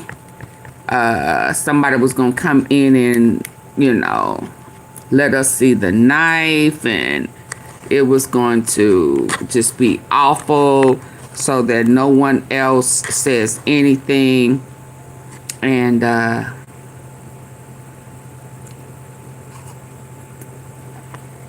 oh well, two sitting bulls. Get ready. Y'all ready? Candace popped out today. And I'm going to tell you, I thought if she popped out, her plan was going to be, ever since they told her after 5 minutes, it would allow her 5 minutes. I thought, one, she was going to have a voice change. Two, that she was going to take a commercial every 4.5 minutes so that it wouldn't activate. That's what I thought. Let's go. It is a very tangled web that we weave. I'm referring to me and Jean-Michel Trogneau, okay? Jean-Michel Trogneau has been so protected and has worn so many faces and has clearly gotten away with that across so many decades that you can almost understand the sheer arrogance. Imagine being so protected that you force multiple nation states to collude to hide the obvious fact that you were born with a penis, right? That is real power. I am talking satanic power, though. And the antidote to Satan is always Christ. Truth will reign supreme in the end. So welcome back to Candace. Let's go.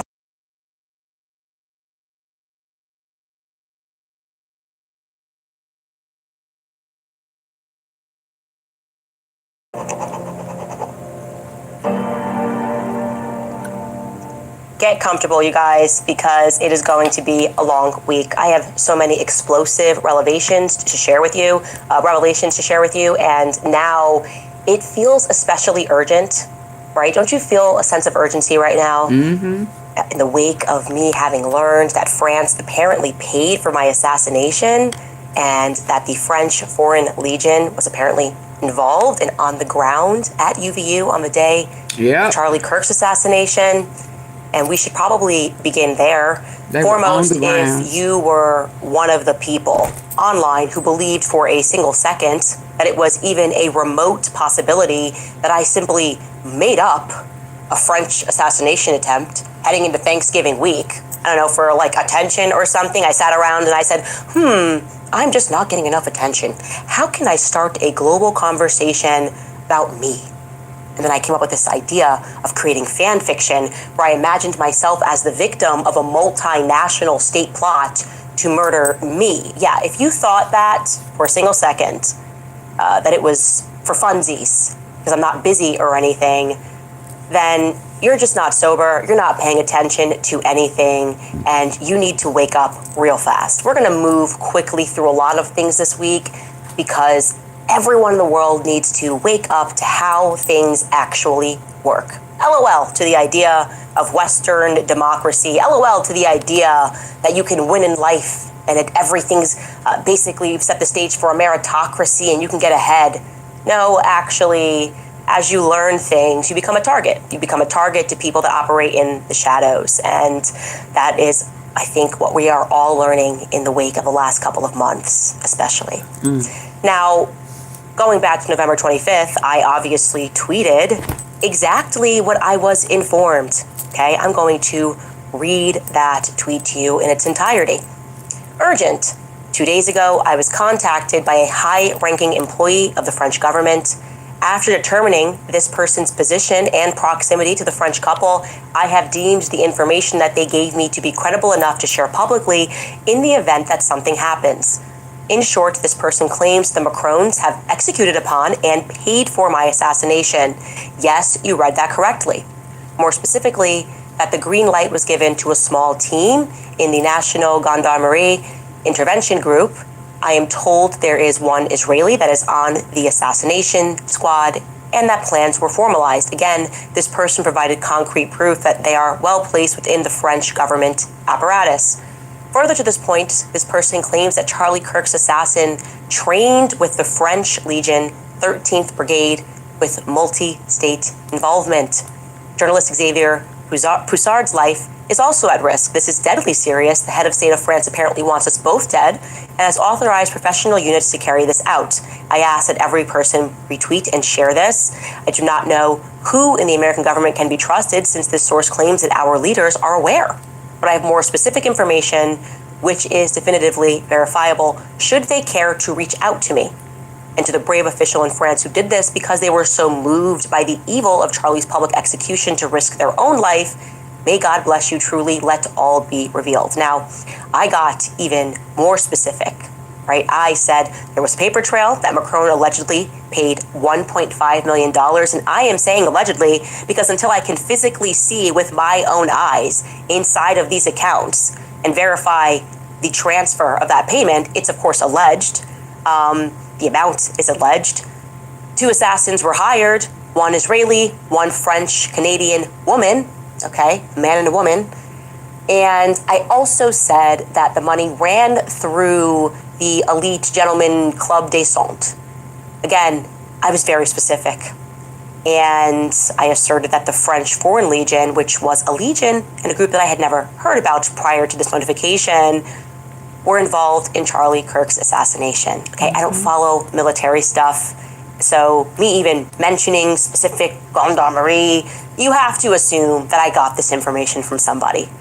Now, if you are, in fact, currently at this moment, the first man of France, that would be Brigitte Macron, and you are currently suing a podcaster in America named Candace Owens for defamation, for telling the truth, right?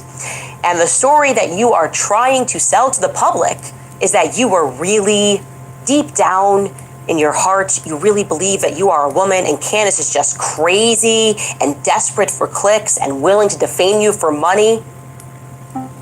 In Israel, small family businesses create treasures. Get the likes up for me, please. Double tap the face of your screen. Challenges that threaten their way of life. Double tap. And Candace Owens publicly proclaiming and accusing you of something directly implicated in her assassination, a claim which has gone viral. When I say viral, I mean just the tweet alone had over 100,000 retweets and 45 million impressions on X alone, okay?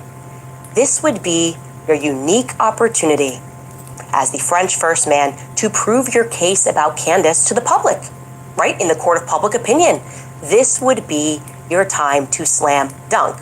Remember, the French couple has been so psychotically obsessed with trying to paint me as conflicted in my reporting that they even hired a private investigator to try to see if I was colluding with other state actors. You know, they kind of gloriously insinuated that I might be working with Russia. They paid for that. They paid for that investigation.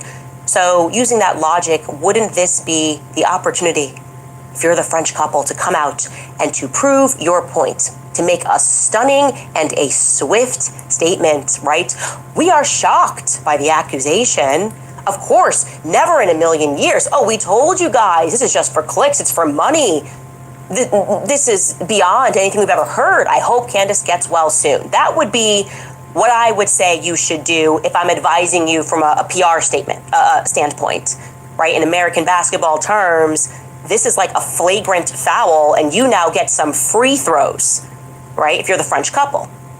You're going to spend hundreds of thousands of dollars in legal fees, investigative fees, and PR fees in a country on the other side of the Atlantic, trying desperately to paint me as a lunatic, and I give you the opportunity to spike the ball to prove that I'm a lunatic, and you don't do it? No, they didn't do it, did they? If you're paying attention, they did not do it. Of course, they send out the people on Twitter who get to come out and say, oh, I think she's crazy. I think she's making it up. They do this. We are always doing this every week. Oh, Trump never called her about Brigitte Macron. She's making that up for attention. Oh, she's lying. Charlie Kirk never changed his mind about Israel. She's making that up for attention. This is what we do every week, right? We're hamsters on a wheel. And so we're back. No, we don't do that for Jazz. Jazz, we appreciate her here. So bye. Bye-bye. Bye. Bye. Yeah, we appreciate her. Yeah. Somebody that comes in and stands up for their friend and put it out there, exposes the president. Hey, happy holidays, same to you. Yeah, we respect that. Yeah. She is standing in the gap also for victims, kids. So if you don't understand, this may not be the place for you. Yeah, we're going to support her and back her in this regard. Do that mean we believe everything? No. But right now, what she's standing for We understand. So respectfully, I removed your comment, giving you the opportunity to go ahead and back out. Okay? Thank you. To that again, right? People saying that I made it up. But what's the French couple do? That's what matters. It's now been a full week since I made that announcement. He would have been forgotten Here's about. the official and response has she not issued stood in by the the place? Let's be clear.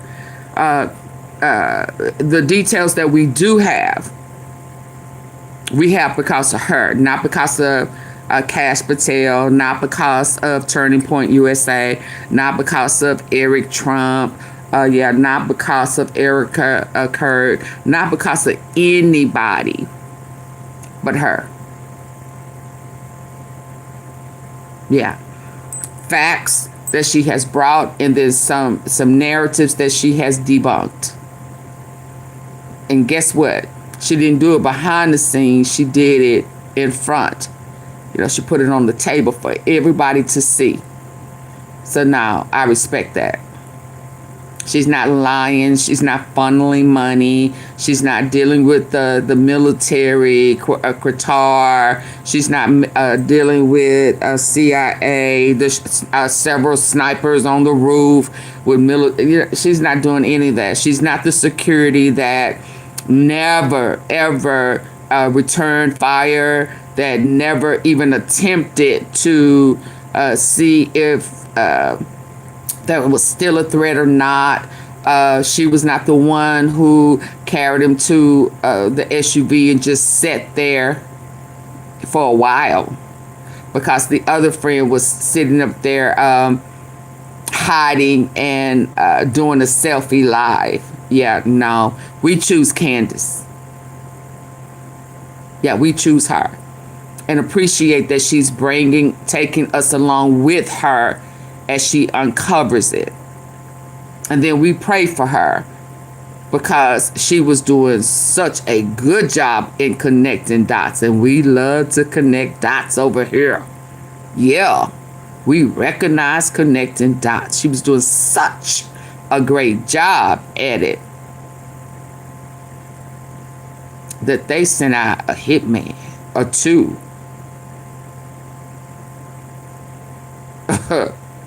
By way of other foreign countries. So yeah, no, we're not gonna do that to Candace. Yeah, we're gonna validate her. We're not gonna tear her down. Okay, let's go. Candace, and again, thank you for going the extra mile, girl. We understood if you would have chilled, but like the guy who said, you are kind of stubborn, so we knew you was coming one way or another. So shout out to Candace. I'll do it. No, they didn't do it, did they? If you're paying attention, they did not do it. Of course, they send out the people on Twitter who get to come out and say, oh, I think she's crazy. I think she's making it up. They do this. We are always doing this every week. Oh, Trump never called her about Brigitte Macron. She's making that up for attention. Oh, she's lying. Charlie Kirk never changed his mind about Israel. She's making that up for attention. This is what we do every week, right? We're hamsters on a wheel. And so we're back to that again. Sweeping it under the rug. People saying that I made it up. But what's the French couple do? That's what matters. It's now been a full week since I made that announcement. And here is the official response issued by the Elysee Palace. Nothing. I want you to bear in mind that this was front page global news. No what? It's now been a full week since I made that announcement. And here is the official response issued by the Elysee Palace. Nothing. I want you to bear in mind that this was front page global news from the United States to Russia. And I publicly challenged the Candace is making everything up crowd to prove it. Press the White House for a response, right? The White House, the United States to Russia. And I publicly challenged the Candace is making everything up crowd to prove it. press the White House for a response, right? The White House is the ball's very firmly in their court. And a week later, this is the official White House response. The tech legend who's been right about everything from LinkedIn to AI. So you mean Trump, White House ain't responding? And she, what? Trump and Trump now? That, you guys, ball's very firmly in their court. And a week later, this is the official White House response. So what are we to make of that, you guys? Did I report it to the White House? Of course I reported it to the White House. Did I report it to the FBI? Of course I reported it to the FBI. Did I report it to our counterterrorism unit? Of course I reported it, because I'm telling you there's a paper trail. Common sense. You think I'm just doing that because I'm assuming you could get a felony for making something up out of thin air like that? You can't just use United States resources to go after somebody in a plot that never existed that you did for clicks on YouTube. Lisa, did you just hear anything I said? Lisa, Rono, Defo, Stupo. Did you hear anything I said, Slow Bucket? Now, I said if you have a problem to leave. She has money. She married up. You are a bumette. Yeah, who didn't do well for yourself. She married up. Everybody don't need money. It started out for her friend. You don't know nothing about that. So I asked you to remove yourself. This came out today, Jimmy Duncan. Do some research. Do a little research. Please don't come over deflecting, derailing our show, because I'm gonna call you out before I kick you out. And now, if you really want to know, do a little research on your own.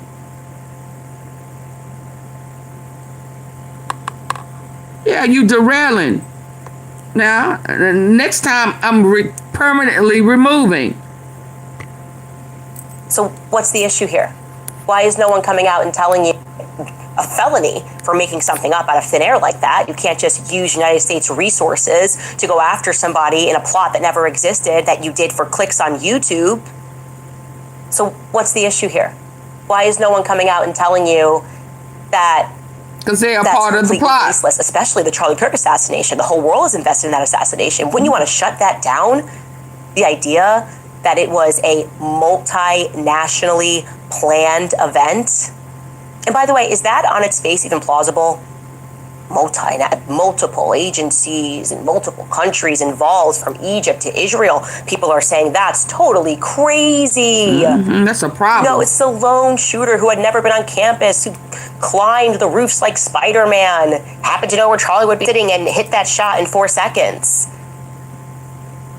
Is it plausible that that's not the truth? Of course it's plausible. Absolutely. Anyone who knows anything about the French government probably knows that they have an appetite for cruelty and sexual deviancy. Anybody who has made it through the first couple of episodes of Becoming Brigitte knows that the French government has an appetite for cruelty and sexual deviancy, okay? LOL, the city of romance, really? Romance with who, exactly? That's one of the broader points of the Becoming Brigitte series. And so I'd like to thank Pavel Durov, the founder of Telegram, for being one of the first people to stick out his neck immediately and to assert what the entire world already knows about France. Here's what he said. He said, after reviewing everything Charlie Kirk has ever said about Macron's France, I find Candace's information about French involvement in his death entirely plausible. Charlie even called for 300% tariffs on France until the charges against me were dropped. And I also would like to shout out Freddie Ponton, who wrote this article reminding people, and when I say reminding, I mean teaching people, if you're me, because I didn't know this, that exactly this satellite of countries, France, Israel, the French Legion, United States, Egypt, were quite literally involved in exactly this sort of operation, which further reaching global implications, involving the Safari Club in Egypt. Now, if you haven't heard of that, this was the article that he wrote, passed as prologue. Safari Club illuminates Candace Owens' allegations. I had never heard of this. I really hadn't, okay? Because I feel like I'm Alice in Wonderland. A few years ago, I kind of believed everything the government said. I thought they were good guys. And after the Charlie Kirk assassination, I'm going, oh, wait, no. These aren't, nobody is a good guy. These are like gangs that are running the world, obviously. Gangs that have gone mainstream. And blinders democracy off. and the idea of a republic is just an illusion. Well, anyways, in that article, I totally agree. But he said, since Charlie Kirk's assassination, blinders off.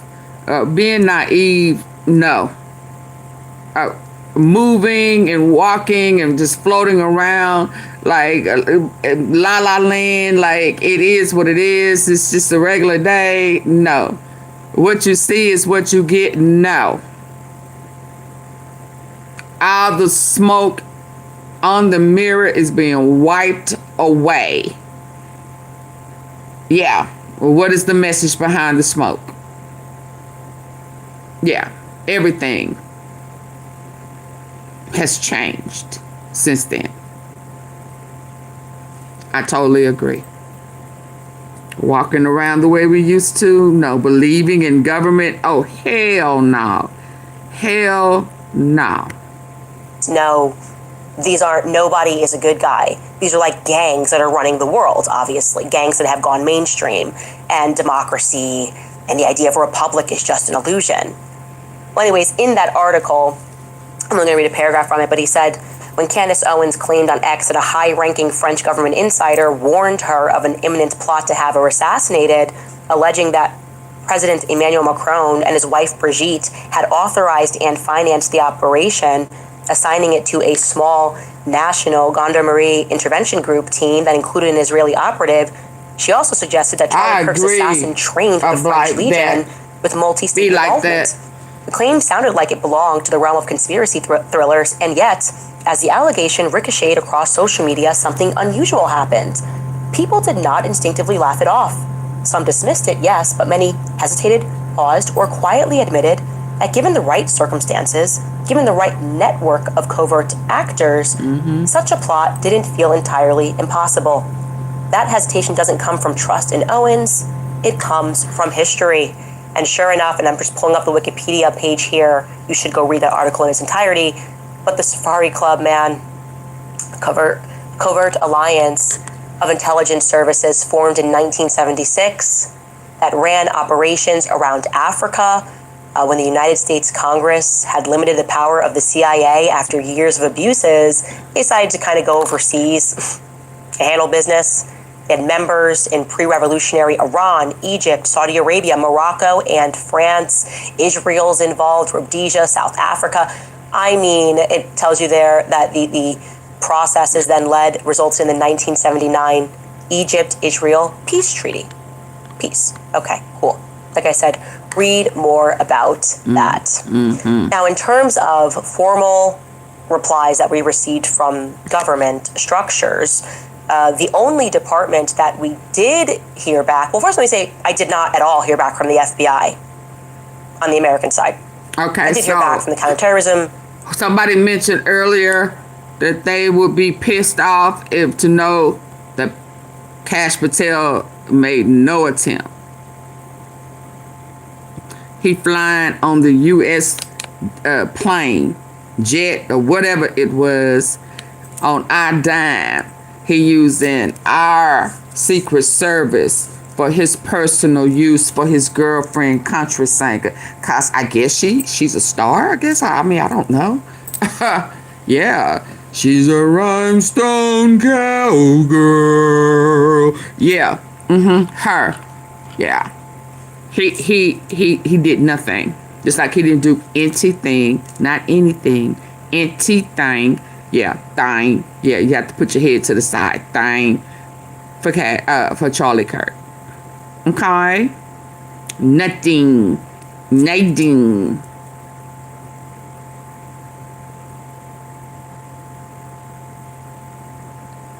Yeah, I mean, she is very aware of what's going on. And she says that she is letting God defeat the devil. And she is standing up for her friend, and she is trusting in the Lord. She is, in other words, she's saying she is going to rebuke the devil in the name of Jesus and put her armor on.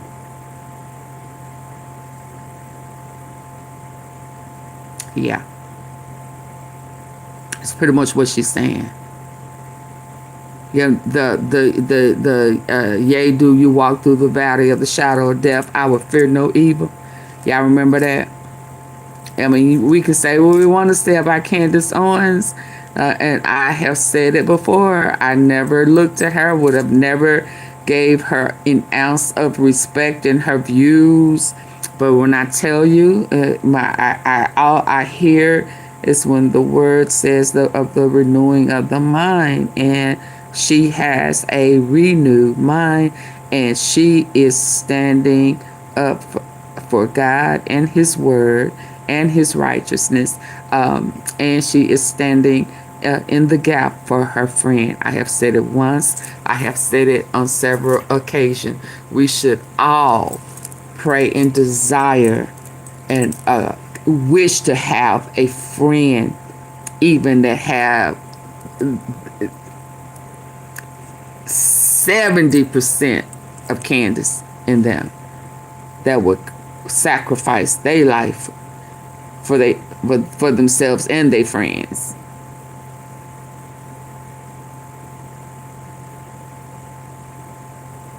Yeah. But this is what happens when you let go of Satan, leave the cult, leave, I guess, the Zionist movement, remove yourself from Trump and pro-Israel. When you remove yourself from the devil and you have a renewed mind and you use the same energy and intellect as you did for the devil for God, this is what you get. This is what you get. The same thing she gave us for the devil, she's given to them for God. And Lord, we thank you. And I know that you are a protector and you will protect her. Just trust in the Lord with all your heart and lean not to your understanding. Acknowledge Him in all our ways, and He will direct her path. I pray that He is directing her, protecting and guiding.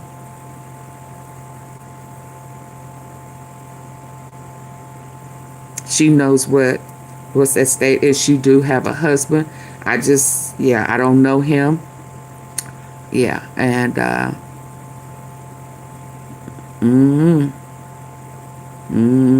I hope she's in there by herself. But I do think she is taking heed to warning, and she's not going to allow them to scare her away from her mission, because she knows more than we know.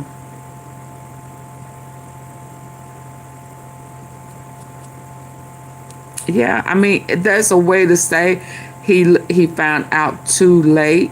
Well, I think there's a chance that he found out in time enough to denounce the devil. And we were able to see that, as much as he stood in the paint for the devil in his views, when the light bulb came on, when he learned of the truth, returned to truth, he denounced him. Because we all got a time. We have a time to be born, and we have a time to return to the Father. No one on earth leaves before their time. Now, I know we, the humans that are here, who don't know our beginning, nor will we know our end. It looks and feel a particular way. But again, may we all remember that we are on earth not for our purpose or our plan, but for God's will, His way. Put all questions on super chat and super stickers. Please, Cindy. Thank you. Yeah, let's go. Unit. I did hear back from the White House confirming that that message had been delivered on Trump's desk. So Trump Well, denied first let me it. say, I did not at all hear back from the FBI on the American side. I did hear back from the counterterrorism unit. I did hear back from the White House confirming that that message had been delivered on Trump's desk. Wow. Me saying that I had the information.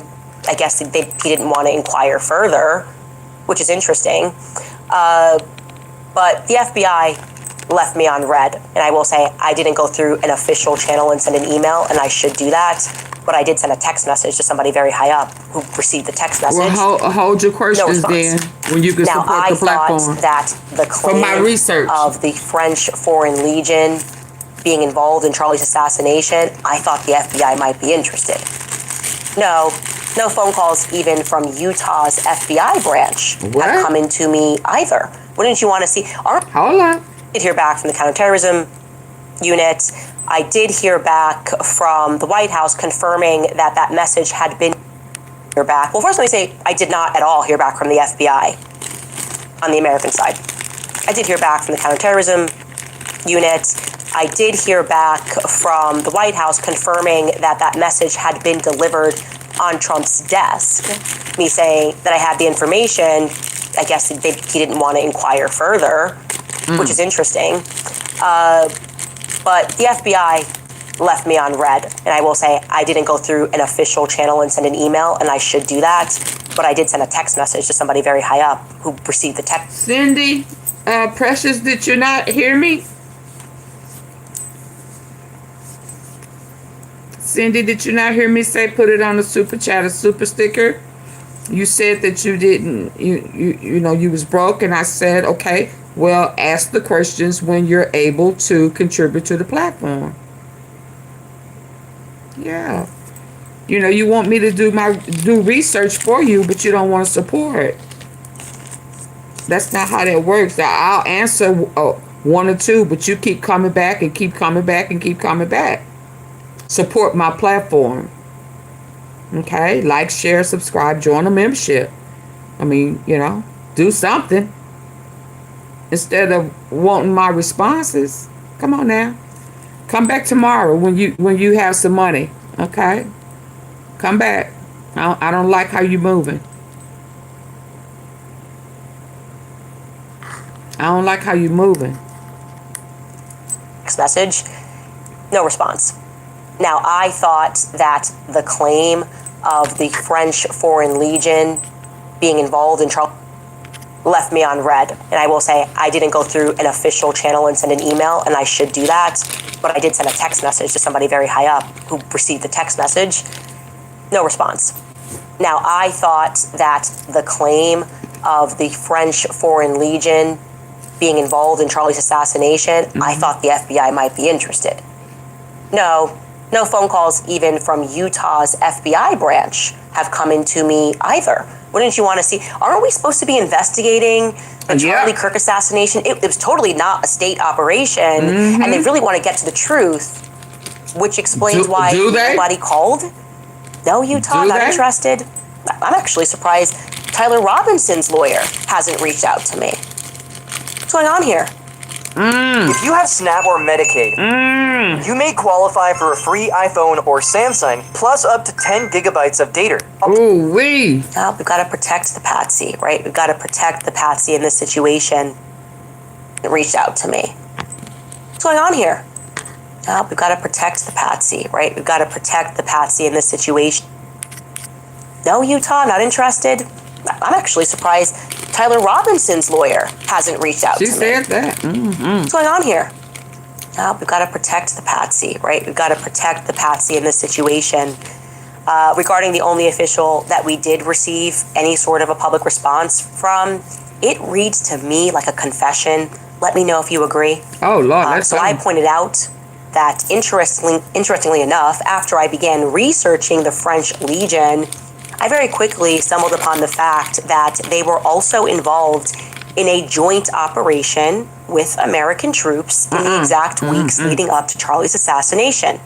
More specifically, according to the French Foreign Legion website, between August 2nd and August 25th of this year, the Legionnaires from the 4th Company, 2nd Foreign Infantry Regiment, the 6th Light Armored Brigade, were integrated with U.S. Marines of the 6th Marine Regiment for a 3-week training deployment. Okay, that took place in California. The shooter, the and then military, once that training ended, I said this online, another and the trainer was on their roof immediately. It was a joint exercise with civilians, which included military men from the Minot Air Force Base, and that joint exercise took place in Minnesota at Camp Ripley, and that ran just for a couple of days until August 27th, and that was known as Operation Valhalla. Okay, random 3-day exercise with civilians, and I was wondering,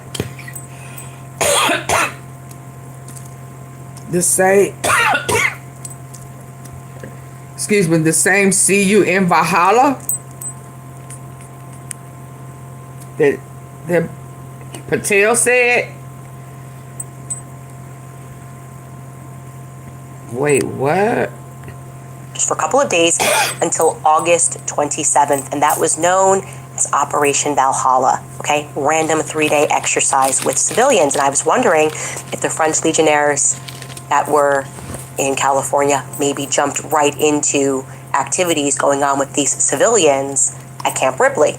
But I typoed on X, and I wrote Camp Riley. Okay, so I wrote, it's not a coincidence that the French Legionnaires were in the United States training with our Marines for 3 weeks, and when those 3 weeks ended in California, another military training exercise began alongside civilians at Camp Riley in Minnesota. Should have said Ripley.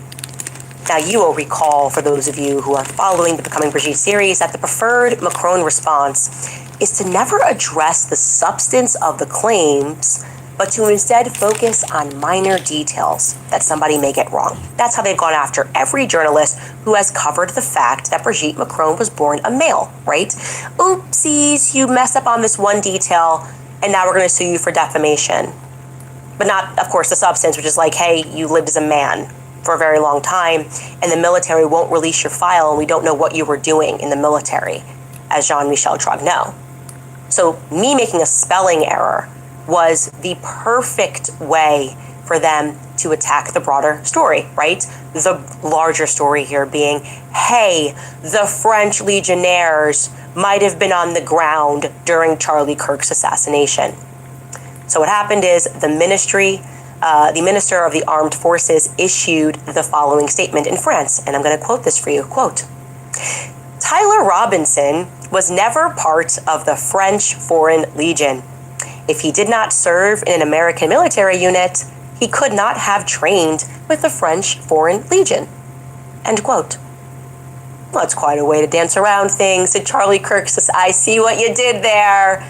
You just missed the fact that we don't think Tyler Robinson did, so you just are issuing a statement. This is bogus. Tyler Robinson never trained in the French Foreign Legion. Do you mind answering yes or no if anybody who trained with the French Foreign Legion was on the ground on September 10th at Utah Valley University? And we are asking that explicit question because one of the strangest things is that the UVU students who attended said that they felt like they didn't recognize anybody that was there. It was weird. It was very strange that they advertised for this event really late in the day, and then suddenly we see a bunch of adults and people that they don't recognize at this event, and then afterwards the national media moves to, it looks like they're almost trying not to interview any UVU students, right? They're interviewing everybody around. You got all these adults who were there, but mysteriously the UVU students who had some interesting tidbits about what was weird that day just don't flood into the mainstream like we expected them to. Can you answer that question? Yes or no? That seems tricky when it comes to the French government. Yes or no questions are not their thing. There in the article, and this is France 24 that reported this, the tells us that, quote, the Ministry of the Armed Forces confirms that a training exercise by the 2nd Foreign Infantry Regiment, a unit of the French Foreign Legion, did indeed take place in California from August 2nd to the 25th, as reported by Candace Owens. However, the exercise announced on the ministry's website and the regiment's Facebook page was not a clandestine operation. The Ministry of the Armed Forces formally denies that another Foreign Legion training exercise took place at a supposed Camp Riley in Minnesota after the conclusion of the California exercise, and for good reason, because no Camp Riley exists in Minnesota. As Andy Parrish, the former chief of staff to the Republican state representative, pointed out on X. Oh, there is, however, a Camp Ripley, they go on, but this inaccuracy speaks volumes about the credibility of Candace Owens' alleged source.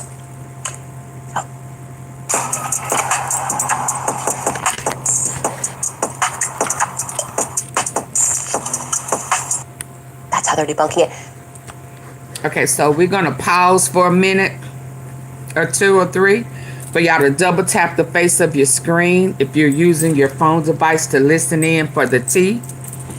Because, baby, one thing is for sure, it's hot. From Donald Trump unzipping Bill Clinton's pants to suck on that pickle. Caught it. Yeah. To Patel and Trump and the Epstein files. Yeah. To Candace Owens came out of hiding, standing in the paint, exposing that the FBI in the U.S. and the president ignored her. So we need for you to double tap the face of your screen. If you're not on your phone device listening in, then hit the 3 dots at the top right. They're like right up here on your, top right in that corner. Hit that for you and it'll take you to the like screen. But get the likes up if you want me to continue on. On and on and on. The beat don't stop until the break of dawn. On and then on and on and on. Yeah, come on, let's go. The quicker y'all double tap, the quicker we can resume. I done had one hell of a night with an alarm going off for almost an hour. Get the likes up. Please.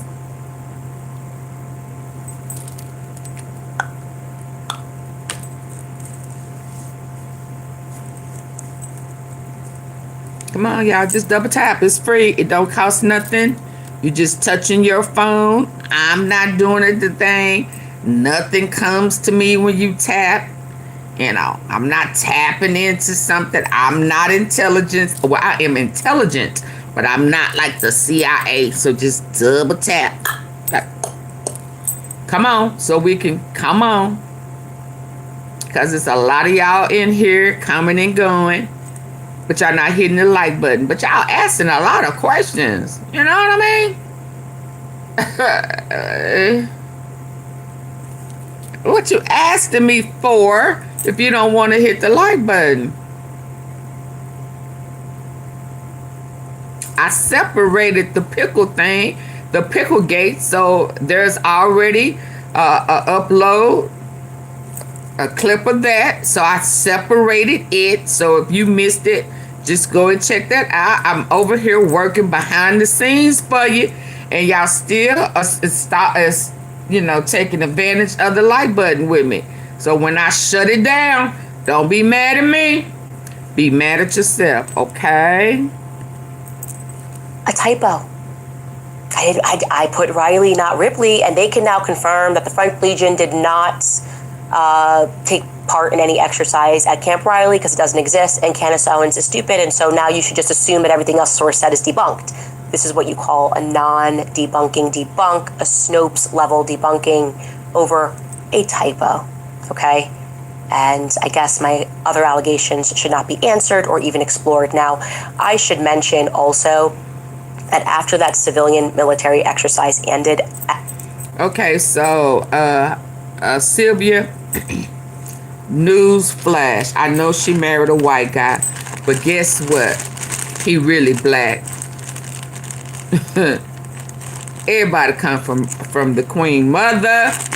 The Queen of the Earth is a sister. I know you know that. So whether she married a white man, a black man, in color, they all 50 shades of brown. He's just on the very pale tail end of the color brown. Okay? 50, hey Denise, 50 shades of brown. So yes, it looked like her husband and white, but really on the cool, he black too. He just white chocolate. Yeah.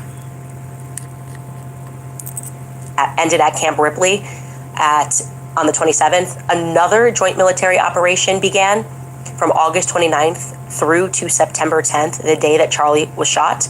And that was known as Operation Bright Star, and that took place in Cairo, Egypt. Now, it is a biennial joint military operation. It's co-hosted by the United States and Egypt to enhance regional security and to strengthen military partnerships. I just don't love the timing of all of these things. I just don't love France and Egypt and the United States together for the whole month leading up to the assassination of Charlie Kirk. Absolutely. So I'm going to speculate until we get some answers, some straight yes or no answers from the White House, from the Élysée Palace, or from the French security forces. Now, as it pertains to the French Legion, something else that's kind of interesting is that they basically gutted and replaced about half of their leadership in mid-August. Check out this article published on August 20th. In 2025, the change of command took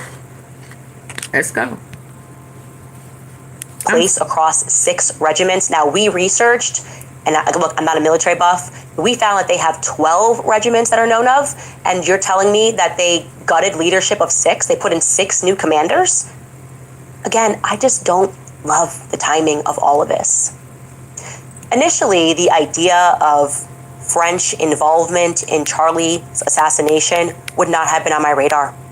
Did he look like now, as it pertains to the French Legion, something else that's kind of interesting is that they basically gutted and replaced about half of their leadership in mid-August. Check out this article published on August 20th.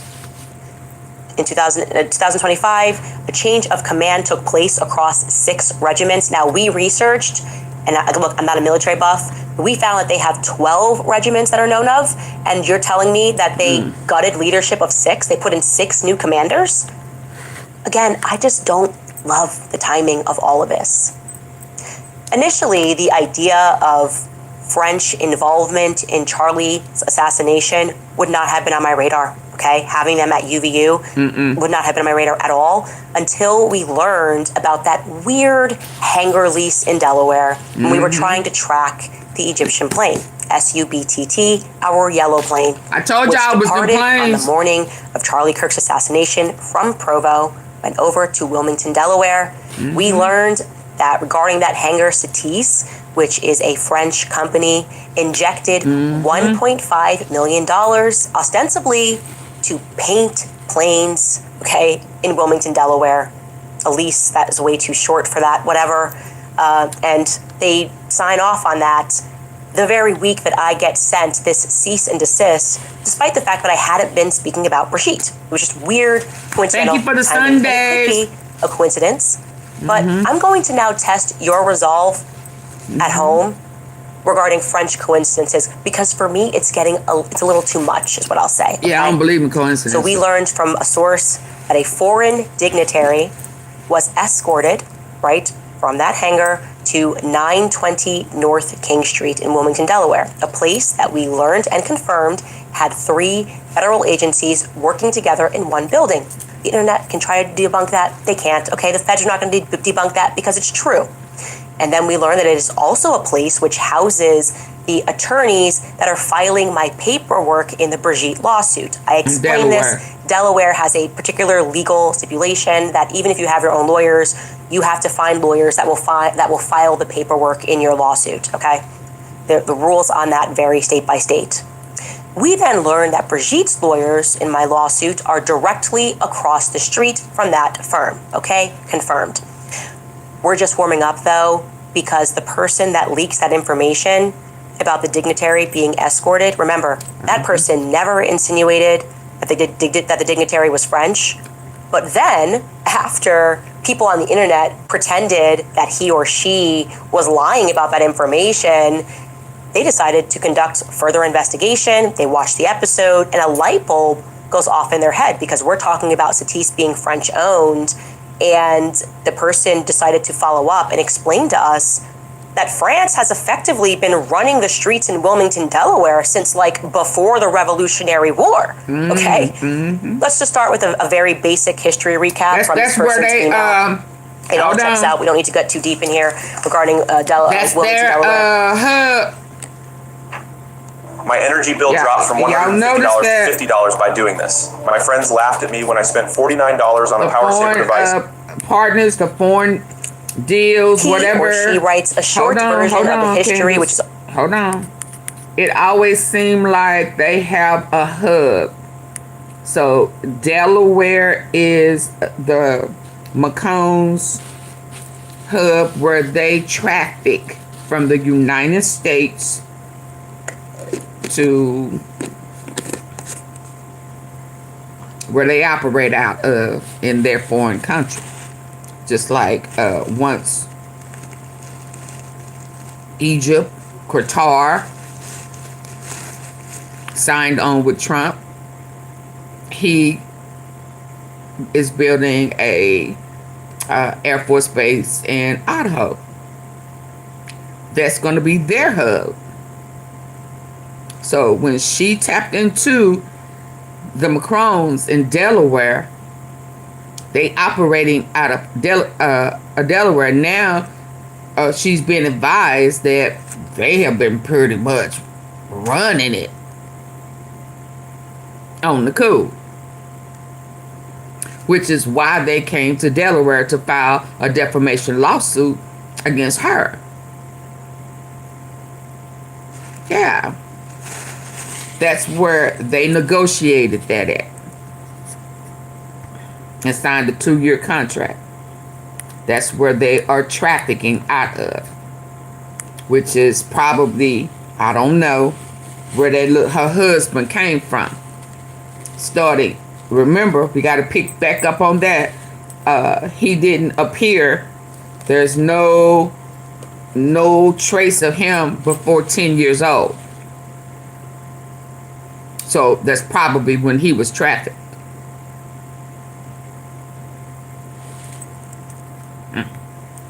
Vary state by state. We then learned that Brigitte's lawyers in my lawsuit are directly across the street from that firm. Okay, confirmed.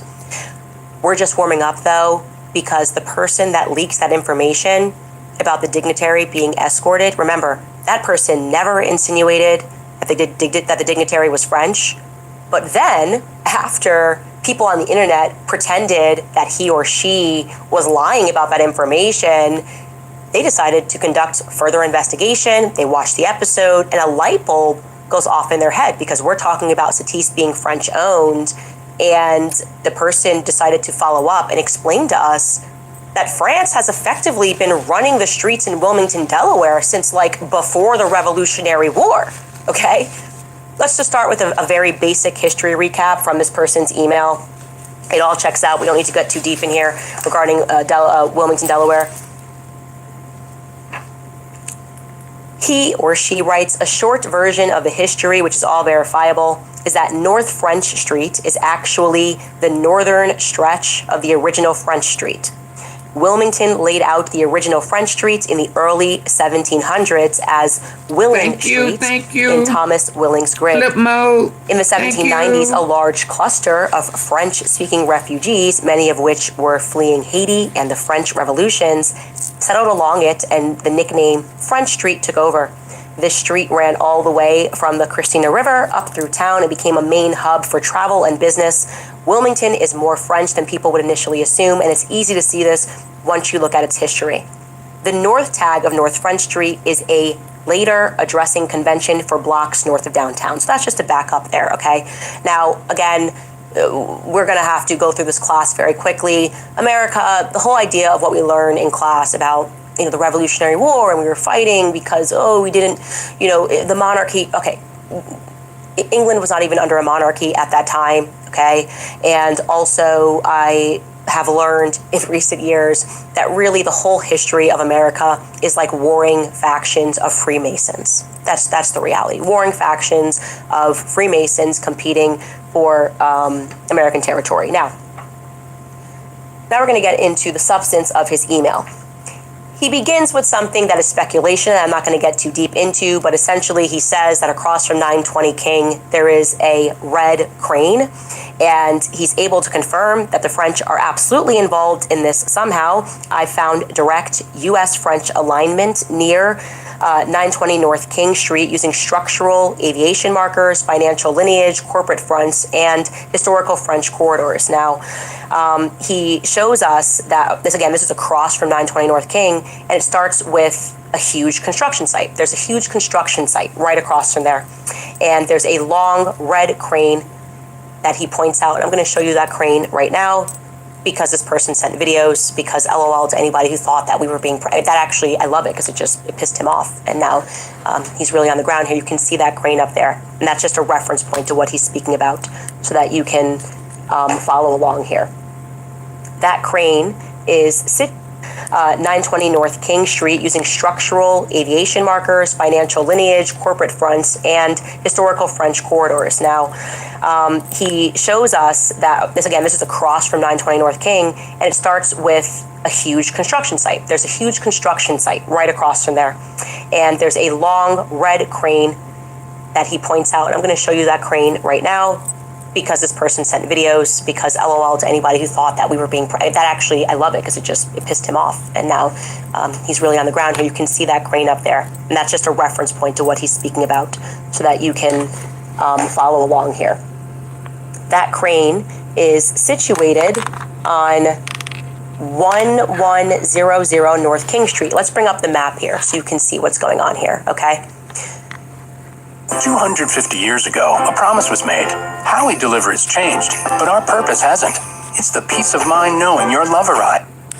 What I found on 1100 North King Street is big. The actual building is called the Brace Bridge Complex. It spans over 1 million square feet. It seems it was originally built for the Maryland Bank as their bank headquarters from 1995 until 2006 when Bank of America acquired it. But in 2018, remember that's going to be the year that Macron comes to power, Bank of America pulled out of a few of the buildings and they left it completely empty. Here is an article showing you that that is true and that Bank of America did in fact pull out of that building. It leaves the Wilmington office space empty. He or she goes on to write, so you might be wondering what happened after it was left vacant. Well, in 2024, legislation was passed which would provide financial support to the Longwood Foundation, a philanthropic nonprofit that was founded by Pierre S. DuPont to make it function as a quote-unquote educational center. There's just one problem with that. Pierre S. DuPont was a member of the French-American family DuPont, which was descended from Pierre Samuel DuPont de Nemours, excuse my terrible French, a French aristocrat. DuPont also has extreme ties to both the American and the French military. Obviously, we know that, as they are the original manufacturers of Kevlar, which has been historically regarded as the greatest way to make bulletproof armor. So now we have this prominent French family connected to this building.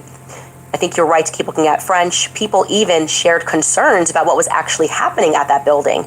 There was a resident named Miriam Deed who said, quote, I just feel like I don't understand why we're doing this without there being more accountability. So in 2024, and we can show you that article, he's telling the truth, we're fact checking that. People were like, what's going on in this like massive, what is the accountability here with this massive complex, okay? He goes on to say, as you can see, the complex covers 6 different buildings, all connected to both French Street. You can bring up that map, Chris, whenever, because I'm just going to keep speaking. All connected to both French Street and King Street. Okay? Now, people on X, he goes on, who were trying to pretend that this was some prank, said the FBI is actually at 500 Delaware Avenue, right? And 500 Delaware Avenue is a couple of blocks over. We can show you that on the map as well. Can you pull up 500 North Delaware? And that is also somehow owned by France. Why is the FBI in that building? Who knows? But also having a division inside of this building is true. He says that 500 North Delaware Avenue is a cover because guess what that building is? It's another bank center. This time, it's the Wilmington Savings Fund Society. In 1990, nearly all of Lower Delaware branches of WSFS were sold to Wilmington Trust, which was founded by T. Coleman DuPont, the French-American then president of DuPont, to manage the growing fortune of the French-American DuPont family. And guess where the Wilmington Trust is actually located? It's located at 1100 North Market Street, the building that is right next to 1100 North King Street, and both are on Rodney Square. So again, we're going back to that Rodney Square. Everything is French that's happening on Rodney Square. So they were using another bank as a cover. Doesn't actually disprove anything at all. What you'll also find if you keep researching is that a law firm, MG&M, moved to 500 Delaware Avenue just a few months before Charlie was assassinated. Now that could be a coincidence, but MG&M has many employees that are either fluent in French or are connected to France altogether. The FBI apparently has Suite 300 and MGM has Suite 200, which I believe is exactly right below where the FBI says that they are. Okay? Now he gets back into the crane location, right? Because there seems to be no public record of what the actual construction project is that is happening online, except for the fact that apparently a global biopharmaceutical company called Insight owns it, okay? If they're using this construction site, it seems to me that they're doing it to buy time, because I actually know they're using it to buy time because they claim that it's construction in this article. On May 2024, they say that construction is expected to take about a year. Okay, well, it's been over a year. It's been about 2 years. And by the looks of it, the entire top of that building being a skeleton tells me that it's probably going to be a few years after that as well. This is clearly not taking about a year. Also, guess who the longtime CEO of that biopharmaceutical company Insight was? Hervé Hopno. And guess what? He is also French. He's not just French, but he is a French national. He seems to have just exited as the CEO, but he is still running the company under the role of advisor to the CEO. He is directly responsible for this construction at Bracebridge, and he was the one that finalized the deal. I find it very strange how he ran this company for more than a decade, and for some reason, just a few months before Charlie's death, he decides to switch roles and to start laying low. Now, I'm not saying he's directly tied to anything. I'm just saying that these are all verifiable coincidences.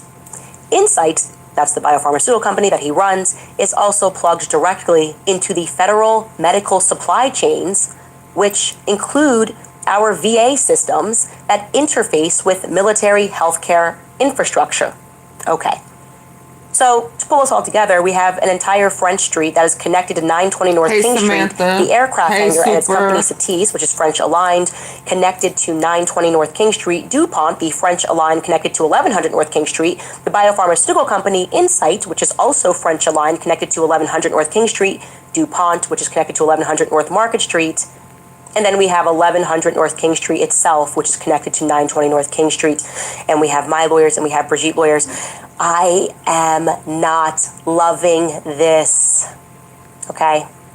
I'm just not loving the fact that I get a call from the federal government asking me to stop speaking about Brigitte. And I think that it's kind of a funny story that'll one day be in my autobiography. Truly, that was my thought. Like, it's funny that we're on the phone talking about, like, the French why is he married, and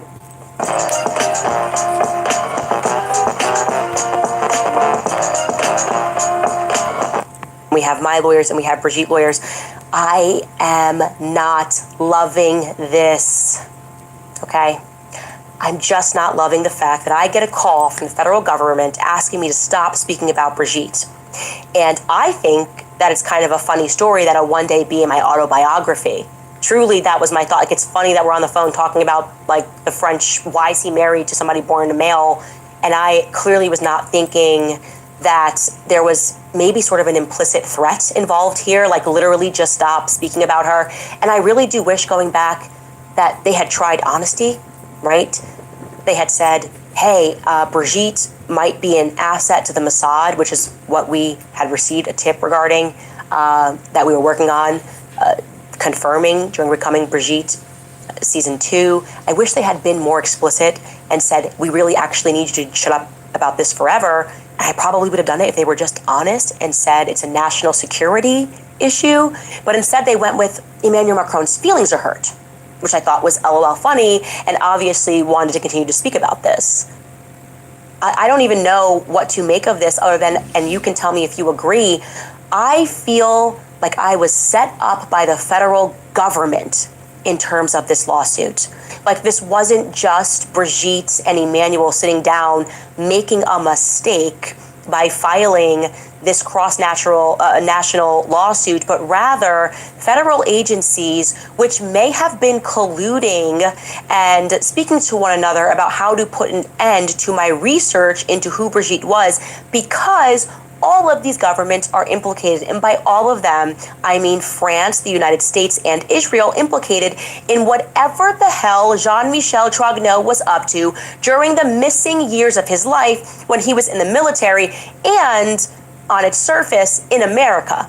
Because Brigitte says he was in America. We know Brigitte was in America in the 60s, at least, for the moon landing. No details provided about what Brigitte was doing when he experienced the moon landing with Americans. I'm not getting the feeling that Jean-Michel Trogneau was just chilling at his aunt's house, okay?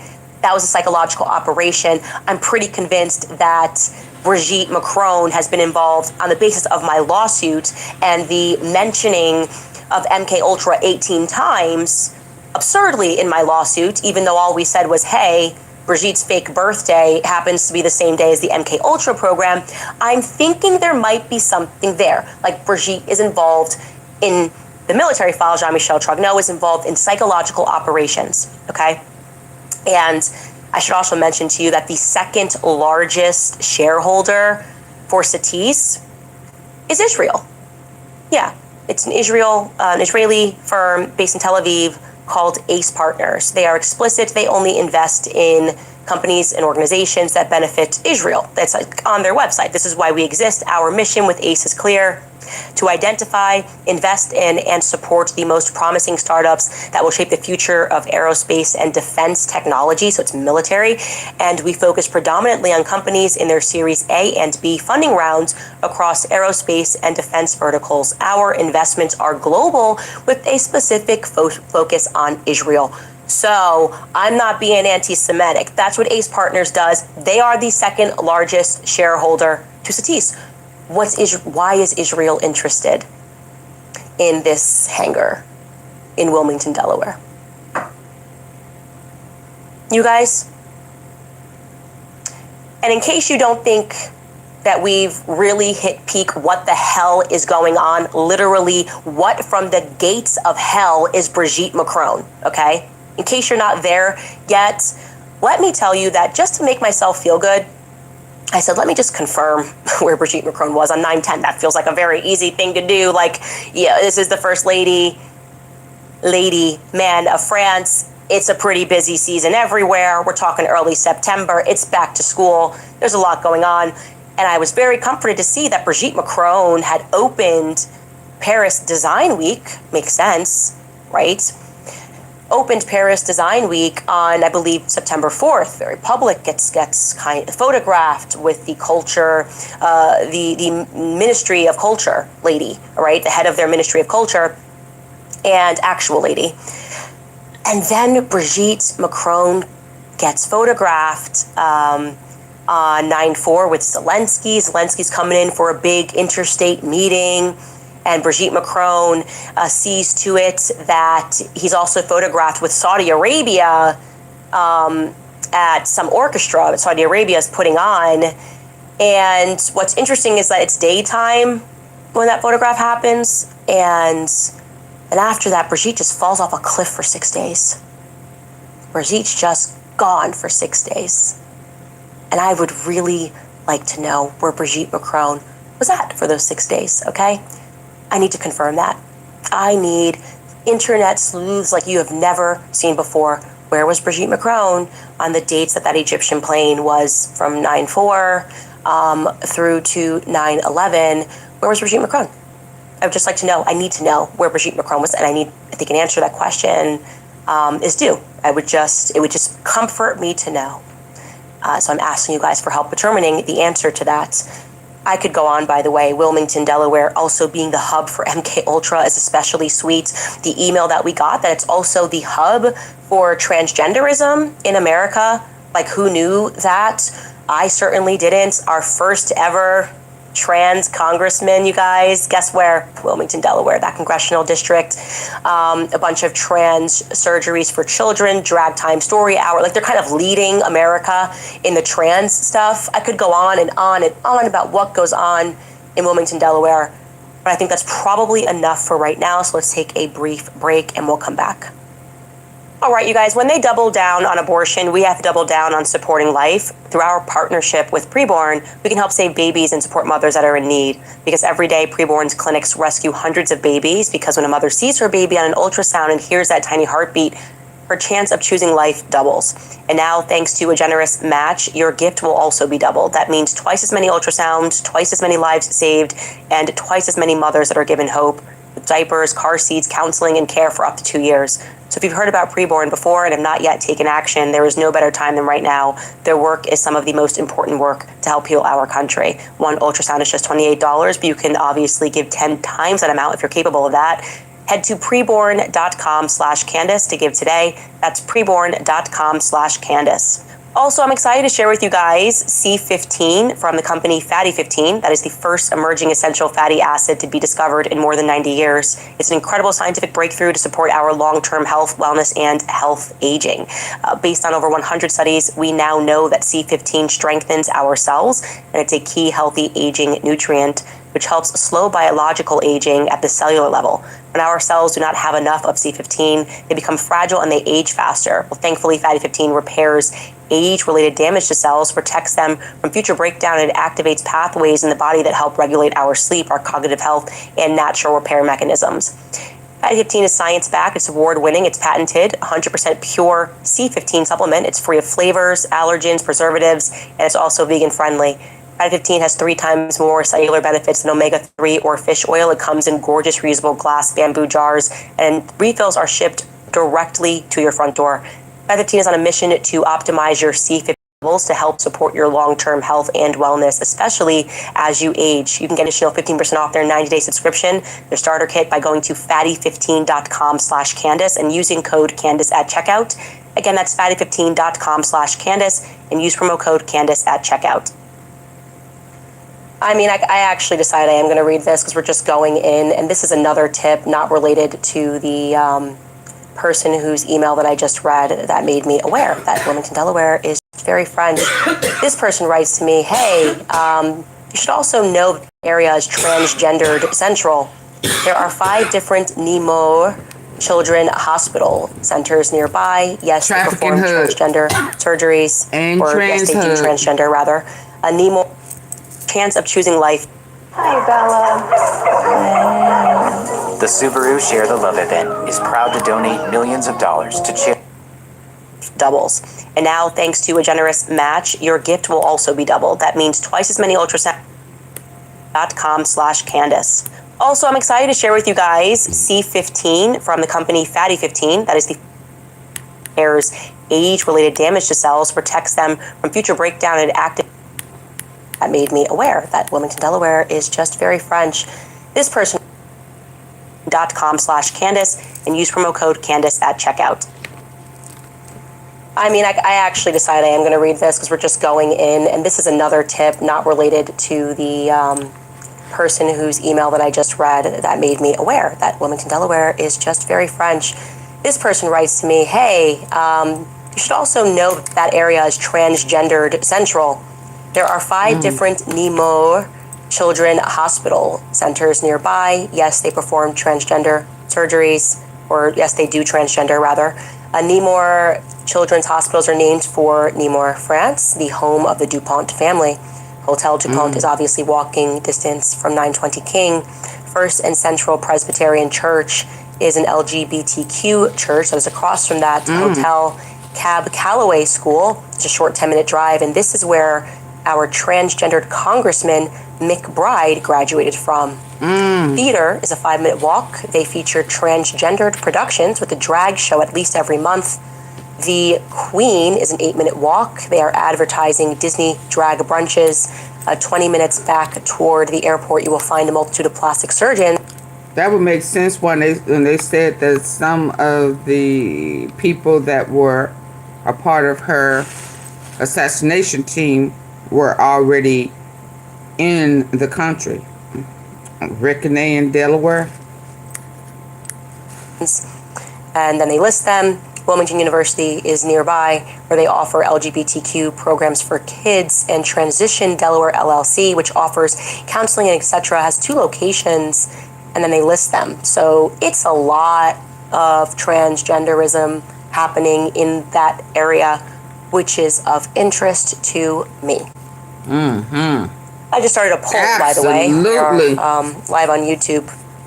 I asked a very simple question. Do you think that this lawsuit was an operation against me? That it was meant to bankrupt me? Because options when the federal government is feeling squeezed is to kill you, it's warfare, or it's like mental warfare. They put you in a hospital and say you're crazy and drug you. And like and they did mind. to Britney Spears, like they did to Kanye West, or they bankrupt you, right? That's also one of the mechanisms. Do you guys think that this entire thing was a trap because I didn't shut up about Brigitte? And that the federal government knew that it was coming, which would explain why they never commented on the absurdity of a foreign nation coming after our speech. They are not acting right, right? Common sense. You say you care to protect free speech. Why wouldn't you comment on something that involves a foreign leader that is infringing upon the speech of Americans, even if I had made up something about Brigitte, which I did not? So we're going to run that poll until the end of this show, which is coming much sooner than I anticipated. We're not going to get to everything today. Don't worry. I have more for you tomorrow. Like I said, it's going to be a long week. I do want to get to this commentary because I honestly don't even understand what is happening to PBD's show, which I very much used to enjoy. I see clips floating around, so you know it's not fair to paint with a broad brush, but a broad stroke. But I will say that Adam Sosnick is reaching levels of absurdity here, rather than at all trying to prod the narrative of whether or not there was actually an assassination attempt on my life. He decides to respond to this allegation by saying that I have no famous friends. I kid you not. This is the level of insincerity that you can almost say it's laughable at this moment of people that are engaged in the sport of politics. Take a listen to what Adam Sosnick had to say on Patrick Bet-David's podcast. Wow. Discussing things. Forget about what she said about Israel and Jews and BLM and liberals. This is friendship stuff. This is friendship stuff. What? The most valuable currency you have are the relationships you have, your friends. In my opinion, she's burned every bridge she's ever been associated with. Whether that's Turning Point USA, whether that's the Daily Wire, whether that's PragerU, Charlie Kirk, Steven Crowder. I don't know what's going on even in this room, but it's not like we're loving what she's doing these days. I'm asking you a serious question. Who are her friends at this point? Well, to me, she's very lonely. No, I think she's very close with Tucker. I do think she has a How many more can you name, though? Other than Tucker, genuine question. I'm not trying to throw her under the bus. Who's Candace's friends? Who are her allies? Well, y'all were Charlie's friends, and y'all turned y'all back on him. Walked away when he was injured. What? Took a selfie. I mean, with friends like y'all who need enemies. Girl, you better by yourself. Trust me, you are. than to have a whole cluster of friends who want everything that you have, want everybody who wants you and wants to destroy your name because you're standing for a friend. Who the hell are you standing for? Yeah, his very good friend, the minute the gun went off, he didn't check on him. He didn't render aid. He didn't do a motherfucking thing but keep walking while on the phone. Fool, shut up. You sound stupid. Vance trying to come up on his wife, or either his wife is trying to come on to him. Hell, she was rubbing President Trump, if you want to call him that, his dirty diaper at the memorial. She rubbing his back. So no, she's doing good with minimal friends. And that's why she's going hard for the one that she had. So now it ain't a friend thing, because Charlie would still be alive. There was a chance he could have made it if his friend would have rendered aid instead of dialing people on the phone. And then the other cat saying he dead. And they said he was still alive. He didn't die until he made it to the hospital. What type of friend is that? But nobody has said anything about the things that his friends did while on the campus. But y'all think that sound, sane people are going to question her friendship? Child, please. You sound stupid. Let's go. Anyone? Oh, anyone? She's got more than you would believe. Name a name. No, she's got a lot of them. I'm sure that there's Twitter army out there. Yeah, but what famous names advocates are saying, I'm with Candace? Tucker, maybe? Who else? No, I can't name one. Because you don't want to name one. Because you don't want to name one. It's just, I want to guys just, because we got to all wake up to this matrix, okay? First and foremost, nothing he is saying is true. The first thing I'd like to clarify is I have never been friends with Steven Crowder. I just feel like that is a really not good dirt to throw on my name. I just have better intuition than that. Secondly, my friend Charlie Kirk just got shot in the neck, hence the reason we're doing this entire podcast investigation into what actually happened on that day. Now, you seem to be naming employers regarding the Daily Wire. I am still friends with every single one of my colleagues that I was friends when I went in there. And yeah, when you leave a job, you don't tend to hang out with management on your way out. So I'm not sure what you're referencing here. If you mean that I am not one of those basic bitches who needs to post every second of when I'm hanging out with people so that people think that I'm cool and I'm surrounded by individuals, you would be right. Because I'm a person who grew up on Kanye West's music, and it's so funny that I was blasting his early music, one of his first songs, All Falls Down, and he speaks about this. This is how they create the Matrix. Insecure men speak like that, okay? They want people who are insecure to allow terrible things to happen because they say, well, you can hang out with me. You can hang out with, all you have to do is just not talk about the Epstein files, and you might get invited to Mar-a-Lago. Don't you want to be invited to Mar-a-Lago? Don't you want to go to Mar-a-Lago? Then why don't you look away when we talk about children being abused? It's so weird. Like, don't you want to have, like, really all of the invites to Mar-a-Lago, and you can hang out and get dressed up and hang out with cool people in Hollywood if you just look the other way when children are being abused? This is that mentality, okay? It's disgusting, it's gross, but more importantly, it is insecure. So I want to remind you guys that your real friends do not need to be... And... yeah, those are the people that you'll be around and get some dirt on you, like putting one of those kids in front of you and then taking pictures. I'll have you on film to blackmail you and expose you later. That's what your type of friends do, little ugly boy. Yeah, keep hanging with them. Yeah, keep hanging with them so they can catch you with some minors. Yeah, and then expose you. famous, okay? My best friends are not famous, and you should be close with your family. You should have real value in your life. Part of the Matrix requires you to have this sort of instinct to think celebrities are cool and that they glitter and they're golden. The majority of them are pretty effed up and drunk. That's the reality. No, and by the way, on the subject of who the kind of people that he's referring to, it was notoriously Eric Bolling that sat across from Adam when they attacked me over Charlie Kirk and lied and said that I hadn't been friends with Charlie Kirk since 2017. After that episode, Eric Bolling sent me an email and apologized and said it was Adam's fault. He didn't even know Adam's name. I think he called him Sam in the email. I should actually pull it and I'll post it on Instagram. Didn't even know, threw Adam and PBD's entire team under the bus in 3 seconds and said, I just want to apologize with you, Candace, because that's how politics work. They all stab each other in the back, and they all do it because they think they're on the pursuit of like fame and riches. We are not going to save the West in general from the absolute sexual deviants that run it, the liars and the crooks that run the West, if we have the attitude that we need to be well liked by famous people who are all drunk. Truly, they're all just a bunch of drunks hanging out in DC. That's the reality of the political field. Get real value in your life. And that's what I want to say about that before I get into some of your questions. Poll is still running, by the way. I will tell you the total when Did we she come just back. read? Oh my God.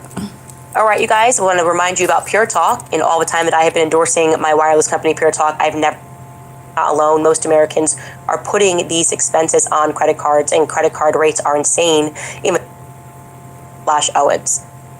Okay, we actually are going to pull that email because you know how the internet is. If I don't post a receipt, they'll say it never happened. So we're going to pull that email that Eric Bolling sent about Adam because it really demonstrates the fickleness of politics. First, getting to the poll, I asked you with all that information, do you believe the federal government worked behind the scenes to try to bankrupt me over Brigitte, which is something that I had never considered until now and learning about what goes on in this corner of Wilmington, Delaware. 24,856 people voted. Oh, now it's about to cross 25,000 people voted. 93% of you say yes. Okay. Just making sure that you're all having the same gut instinct of me of why the heck did they sue in Delaware? What is this never before seen lawsuit? It is a consequence from the Matrix for me discussing a multinational state secret, which is Brigitte Macron. Brigitte Macron's true origins, what Brigitte Macron was involved in the United States while living as Jean-Michel Trogneau. And by the way, I think there's another identity in between there that happens potentially in the 80s for Brigitte before he emerges as a woman. And I think it's quite dark, whatever that secret is, to be honest with you. Yep, I think it's dark too. We had kind of gotten sidetracked on becoming Brigitte. I think it's dark too. Involved in it. Anyways, getting into the top comment from the last episode, and Skylar, just let me know when you have that email ready. And she may have gotten it done in Delaware too. From Knit Unravel wrote, how did Andrew Colvett know that it was supposed to be Candace if the killer is Tyler Robinson?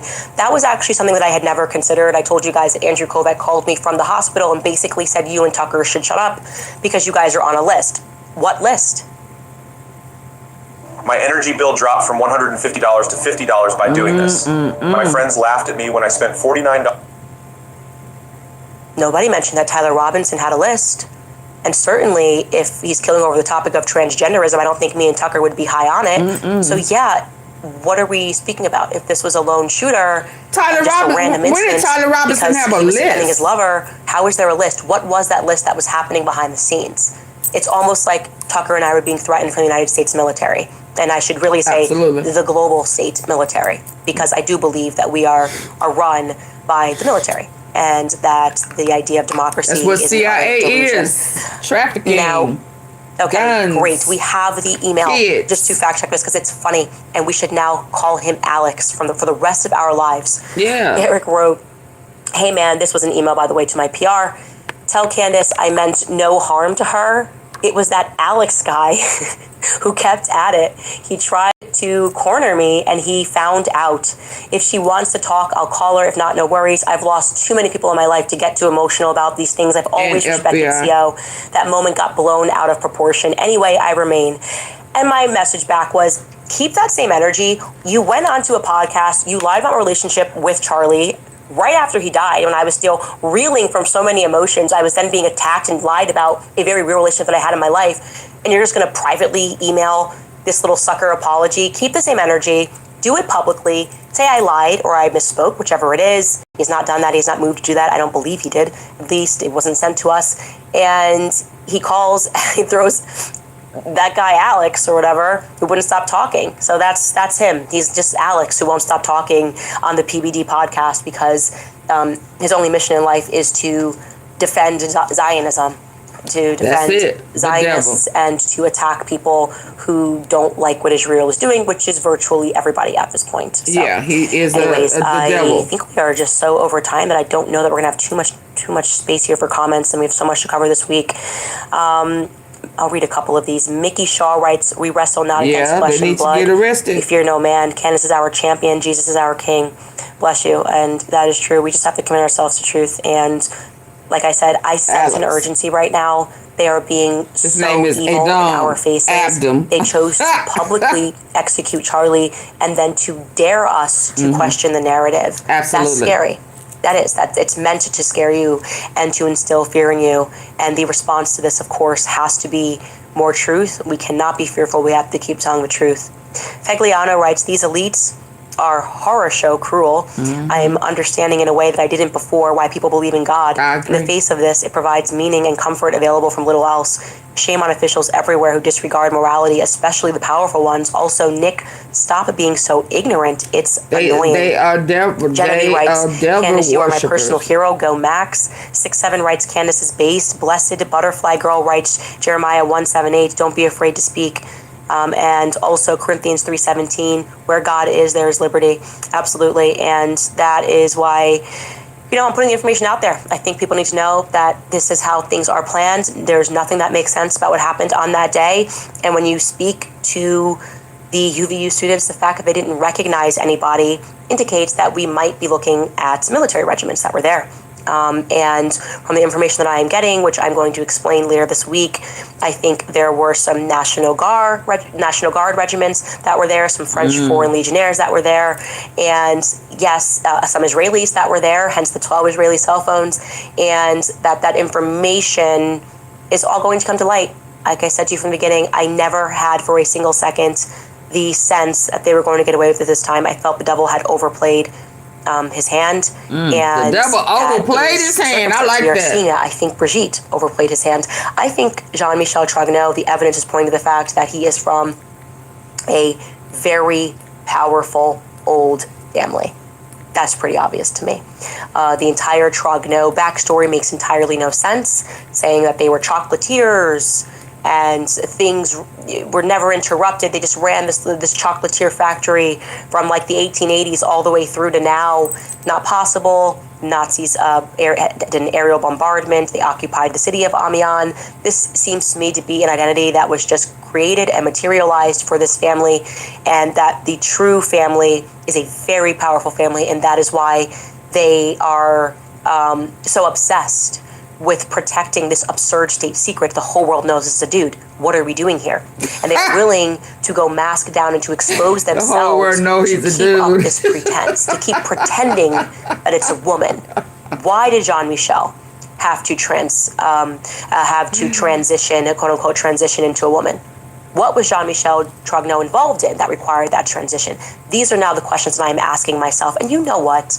If the federal government is going to bankrupt us for telling the truth, then I'm going to have to be the example for the world to wake up to that, okay? Then even this lawsuit in a weird way is blessed because it is exposing every layer of corruption that exists, that even when you do things the right way your entire life, when you don't commit any crimes, when you do the right thing and you find someone that loves you, get married, you have children, that you will be attacked for surviving the matrix and committing yourself to truth.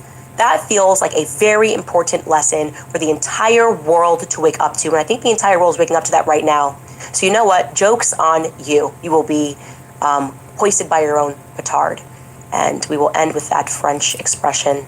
We'll see you guys tomorrow. Okay, good people. Oh, we made it through. We made it. What are we gonna do? I'm gonna go to sleep. What you gonna do? Y'all, and for the ones who missed it, go back to the beginning where we were showing Trump. Where Trump, good night, was unzipping Bubba's pants and was about to go down.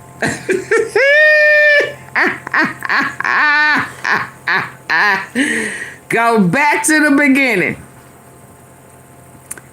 Yeah, he was about to go down.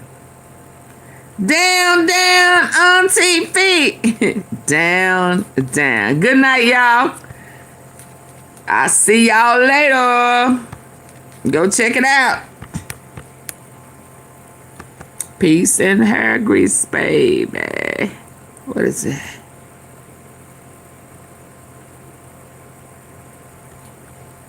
A spike in death threats.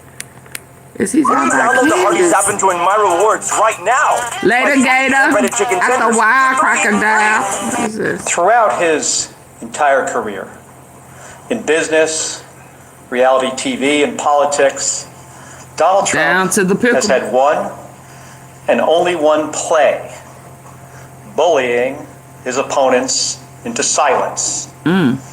He did it as a failed casino owner who bankrupted his properties and screwed over his contractors. He did it as a reality TV host known for firing people. And he's done it as president who tries every day to intimidate people with no regards for the rights or well-being of the American people. I'll say this for the guy: while he's never seemed to do much else right for most of Donald Trump's career, bullying people has worked out for him. But not now. Because I won't let it happen. The American people won't let it happen. President Trump is trying to silence me, threatening to kill me for saying what is true. And he sent his Secretary of Defense after me. And it's not going to work. Here's how we got here. A week and a half ago, Senator Slotkin and I, along with others who also served in the military and the intelligence communities, we released a video with a simple message to service members that they must refuse illegal orders. Nothing was controversial about that. Everyone must follow the law. No one may break the law. This is pretty basic stuff. Seeing that video, here's how any other president would have responded. They would have said two words: of course. Good night. Thank you for the flowers. But that's not how this president responded.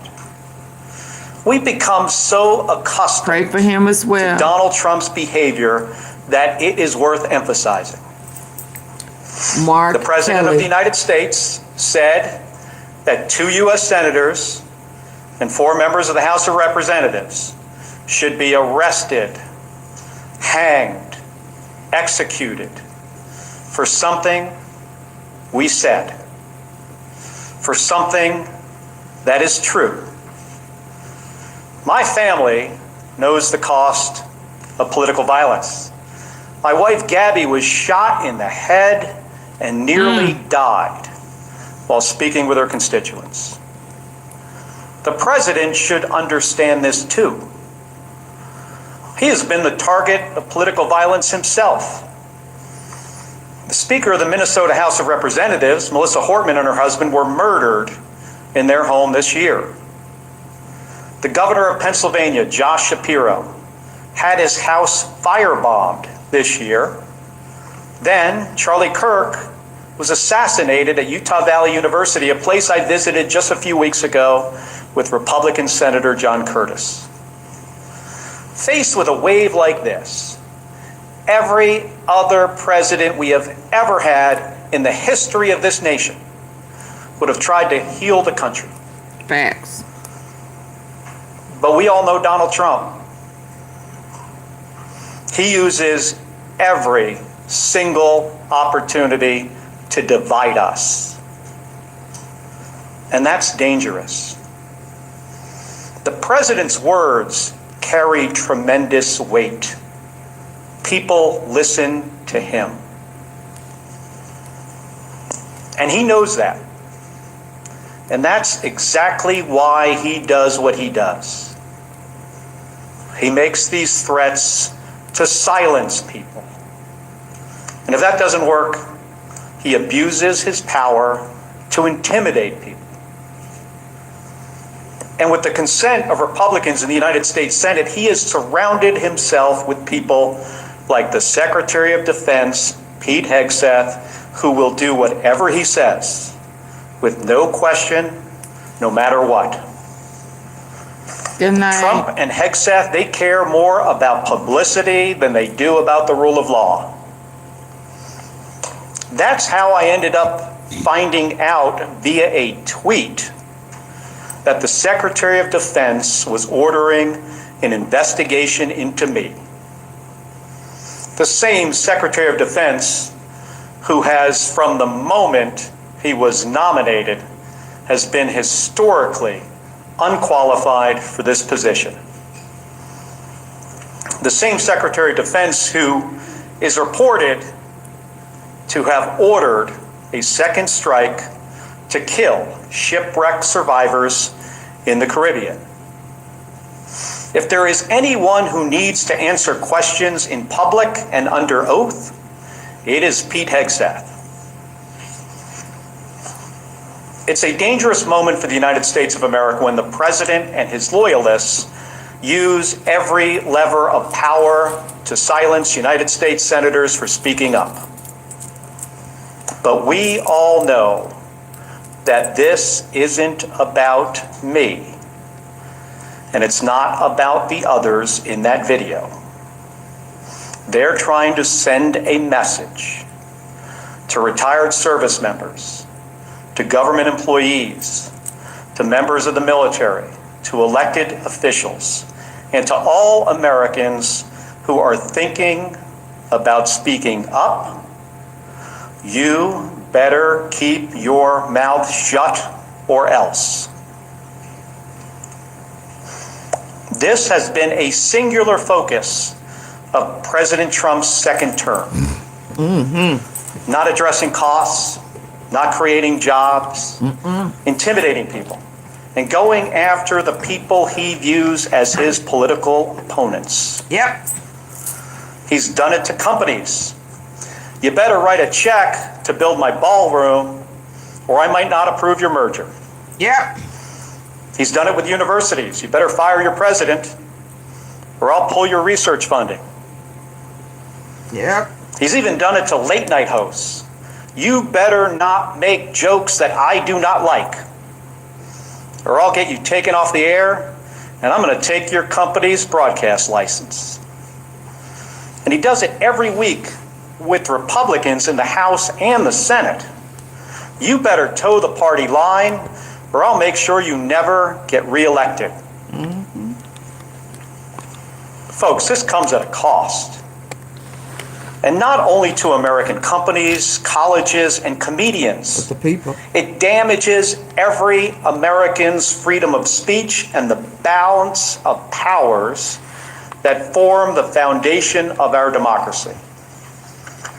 Because when Republicans in Congress are too afraid to disagree with this president, it means that his bad ideas go unchallenged. If you saw the news, but Fox News is claiming President Trump is declining in the polls, and President Trump responded. He has slapped reckless tariffs on countries across the globe, skyrocketing the cost of everything from groceries to school supplies. Republicans historically, well, at least a year ago, they hated tariffs. But when it comes to voting to undo them, they are too afraid of Donald Trump. So Americans pay more for just about everything because of spineless politicians. Yeah, they're in the wrong job. It's the same with healthcare costs. There are Republicans in the House and the Senate who really want to do something to prevent these healthcare premiums from spiking for millions of Americans. For insurance. The solutions are simple. But President Trump says he doesn't want to. So nothing happens. Nothing except a government shutdown. It goes on and on. The president has gone too far. Everybody needs to wake up. The occupant of the Oval Office is ignorant to the Constitution and has no regard for the rule of law. Facts.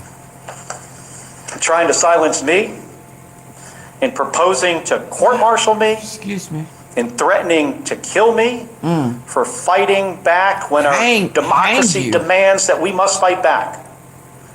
President Trump has crossed the line.